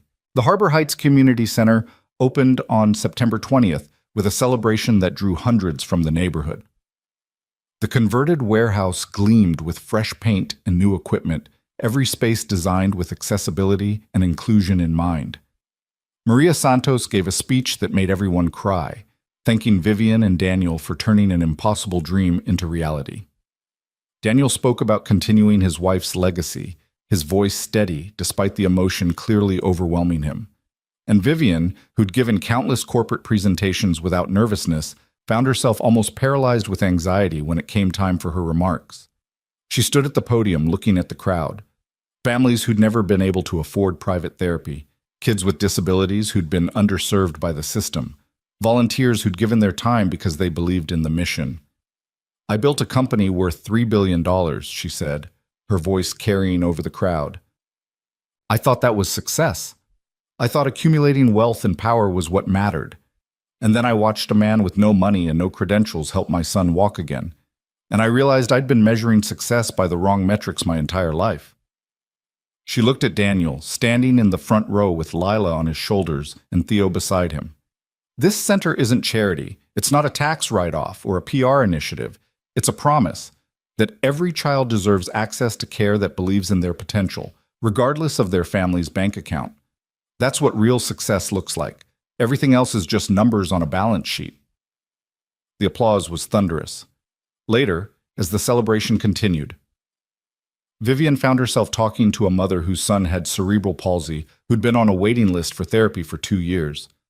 We start here next week, the woman said, tears streaming down her face. My boy's going to get the help he needs. I don't have words to thank you. Thank Daniel, Vivian said. This is his vision. I just provided the resources. You provided hope, Ms. Cross. That's worth more than resources. By October, the center was operating at full capacity, serving 80 children a week with a wait list growing daily. Daniel hired 6 more therapists, all people with non-traditional backgrounds but deep practical knowledge, the kind of providers the system usually overlooked. He built a culture of care that prioritized relationships over protocols, outcomes over billing codes, belief over limitation. And through it all, his relationship with Vivian deepened into something that felt increasingly permanent. They navigated the complexity of blending families, scheduling playdates between Theo and Lila, coordinating school pickups and therapy sessions, learning each other's parenting styles and finding compromise. It wasn't always smooth. Vivian struggled to slow down, to be present, to remember that not everything could be scheduled or controlled. Daniel struggled with guilt, with feeling like moving forward meant leaving Sarah behind, with the vulnerability of letting someone matter this much. But they worked through it. They talked, sometimes argued, always ultimately chose each other and their children over pride or fear. One evening in late October, after putting both children to bed in the penthouse, a routine that had become normal, natural, Daniel found Vivian on the terrace looking out at the city lights. "What are you thinking about?" he asked, wrapping his arms around her from behind. "About how different everything is from a year ago. How completely my life has changed." She leaned back against him. "I was alone then. Successful, but alone. And now I have you and Lila, and Theo is walking, and we built something that actually matters. It's almost scary how much better everything is. It doesn't scare me anymore. For a while it did. I kept waiting for the other shoe to drop, for something to go wrong. But I think I'm finally accepting that sometimes things just work out. Sometimes people find each other exactly when they're supposed to." Very philosophical for someone who spends his days wrangling children through physical therapy. "Those children teach me philosophy every day. Resilience, hope, the refusal to accept limitation.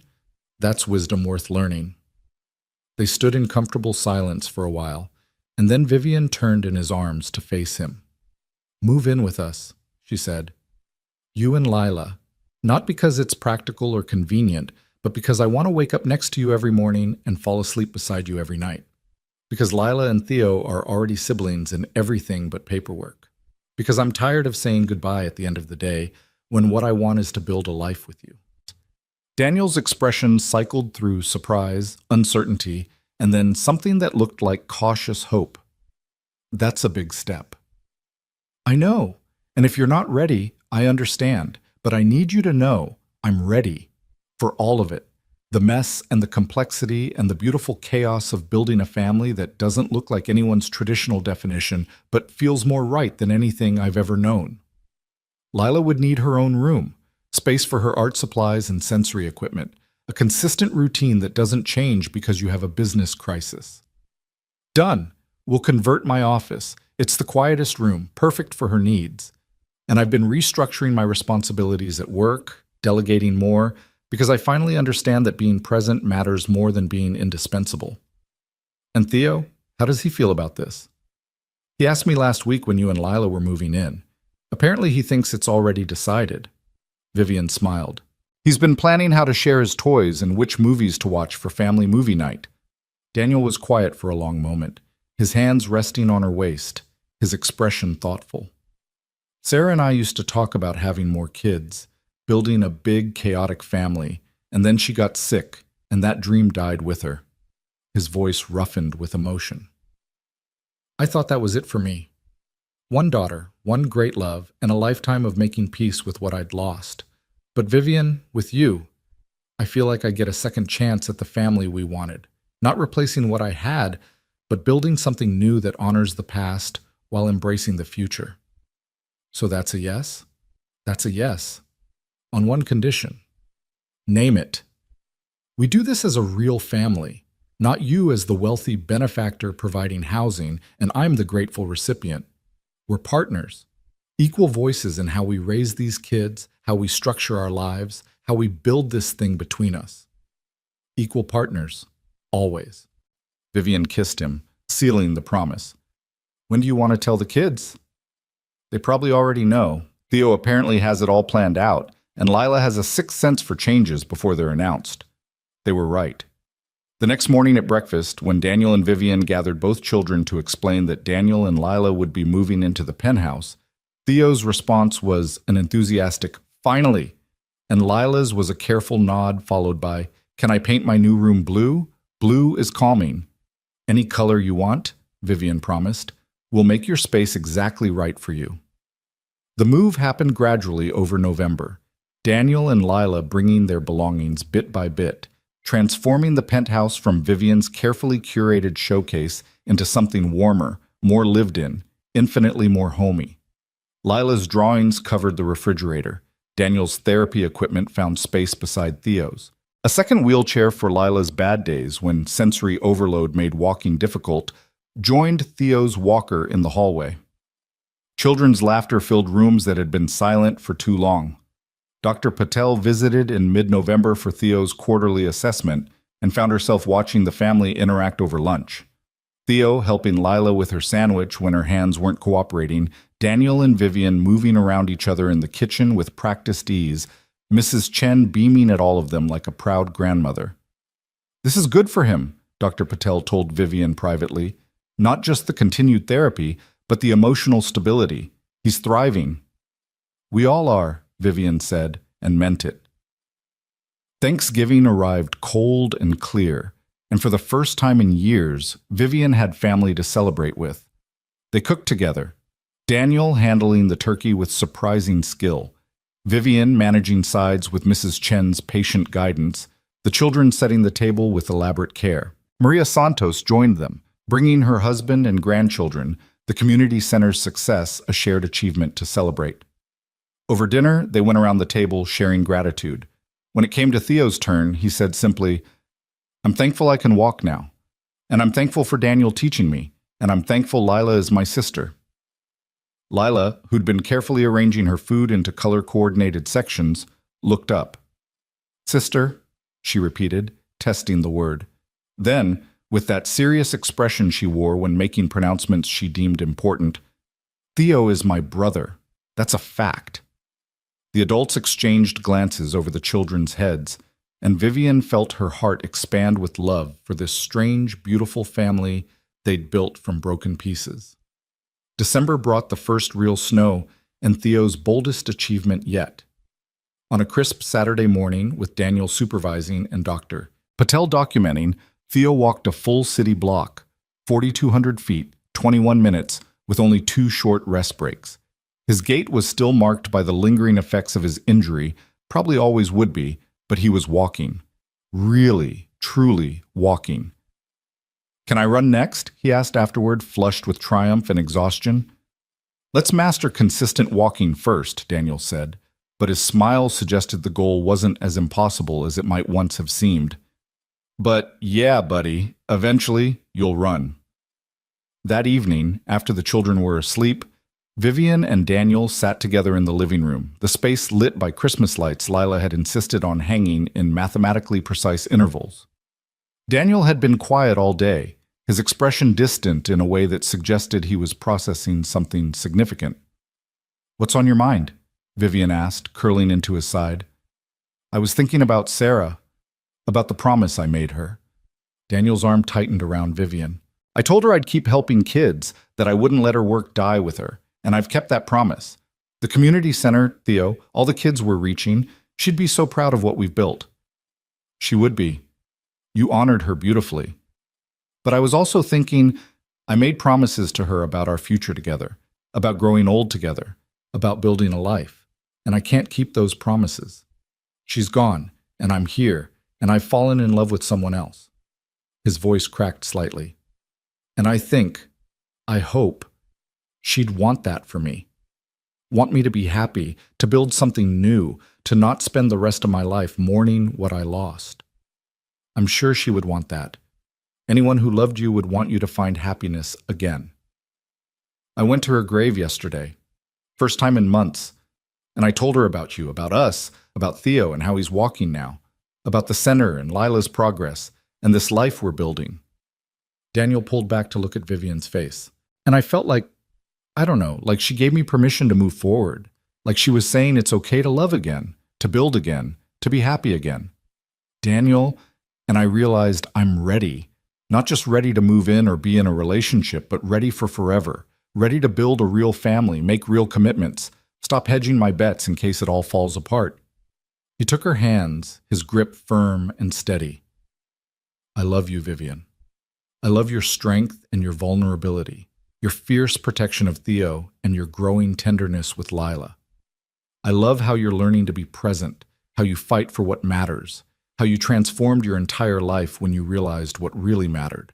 And I want, if you want, I want to marry you, build this family officially, make the commitment real and permanent. Vivian's breath caught. She'd been married once before, briefly and disastrously, to Theo's father. The experience had taught her that marriage without foundation was just paperwork. But this was different. This was built on months of working together, fighting together, learning each other in all the ways that mattered. I want that too, she said, tears spilling over. I want forever with you. I want to be Lila's mother officially, not just the woman who happens to live with her father. I want Theo to have a father who shows up and stays. I want to build something that lasts. Is that a yes? That's absolutely a yes. They kissed, and Vivian felt the last piece of her carefully controlled world dissolve into something far more precious. A future built not on power or profit, but on love and partnership, and the willingness to be vulnerable enough to let people in. They told the children on Christmas morning, presenting the news along with gifts that made their intentions clear. A drawing tablet for Lila with "From Mom" engraved on the back. A professional skateboard for Theo with "From Dad" on the grip tape. The children understood immediately, Theo bursting into tears of joy, and Lila processing quietly before announcing, "Family is people who stay. You're staying." "We're staying," Daniel confirmed. "Forever." They married in March, a small ceremony at the penthouse with only their closest friends and family. Maria Santos served as Vivian's maid of honor. Dr. Patel stood up for Daniel. Theo and Lila were ring bearers, both dressed in formal wear that made them look impossibly grown up. Mrs. Chen cried through the entire ceremony. The vows they wrote themselves focused not on love as an abstract concept, but on specific promises. To show up, to communicate honestly, to parent together, to build the community center's legacy together, to choose each other every day even when it was hard. "I promise to believe in you even when you don't believe in yourself," Daniel said, his voice steady despite the emotion clearly overwhelming him. "The way you believed in me when I was just a janitor with a dream. The way I believed in Theo when everyone else saw only limitation." "I promise to be present," Vivian responded, her own voice thick with tears. "To remember that success isn't measured in profit margins but in moments that matter. To be the mother Theo deserves and the partner you need, even when it scares me." They sealed their promises with a kiss, while their children cheered and their friends applauded, and Vivian felt the final pieces of her old life. The loneliness, the drivenness, the belief that achievement equaled fulfillment fall away completely. The reception afterward was held at the community center, the space that represented everything they'd built together. Children from the program performed adaptive dance routines. Families shared stories of transformation, kids who'd learned to walk, to communicate, to believe in their own potential. And through it all, Vivian and Daniel moved together, partners in every sense, building something far more valuable than any corporate empire. Spring bloomed into summer, and with it came new milestones. Theo started first grade at a school that accommodated his needs without limiting his potential. He walked to class every morning, slowly, carefully, but independently. Lila transitioned to a specialized program that understood her needs and celebrated her gifts. The community center expanded, adding evening programs and weekend workshops, reaching more families every month. And Vivian, who'd once measured her days in board meetings and acquisition targets, found herself measuring time differently now. In Theo's laughter as he raced Lila across the living room, there are different gates, not limitations, but just different ways of moving through the world. In quiet evenings with Daniel, talking about their days, planning their futures, being present with each other in ways that terrified and thrilled her. In the families at the community center who thanked her not for her money, but for believing their children deserved better. One evening in August, almost exactly a year after Theo had first walked unassisted, the family gathered in the living room for movie night. Theo was sprawled on the floor, his legs stretched out in a way that still seemed miraculous.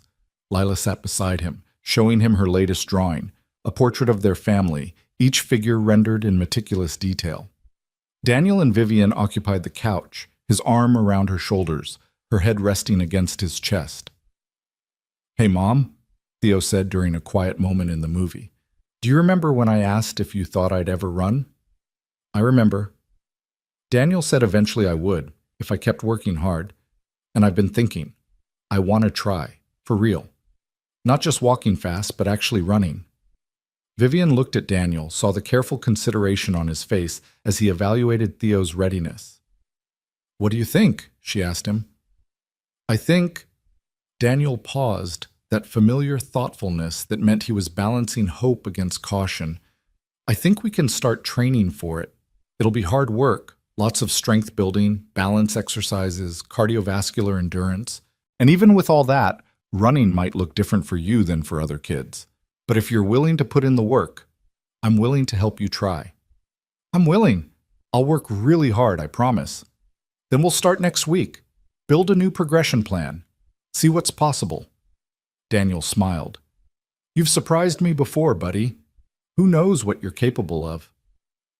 Lila looked up from her drawing. "Theo will run. That's what he does. He does impossible things." "We all do impossible things in this family," Vivian said softly. "That's kind of our specialty." She was right. They'd done the impossible. Built a family from broken pieces, created a community center that was changing lives, learned to love and trust and be vulnerable in ways none of them had imagined possible. A billionaire CEO who'd learned that power meant nothing without purpose. A widowed janitor who'd kept his promise to his dying wife and found love again. A boy who'd been told he'd never walk independently who now dreamed of running. A girl whose different way of seeing the world was celebrated as the gift it was.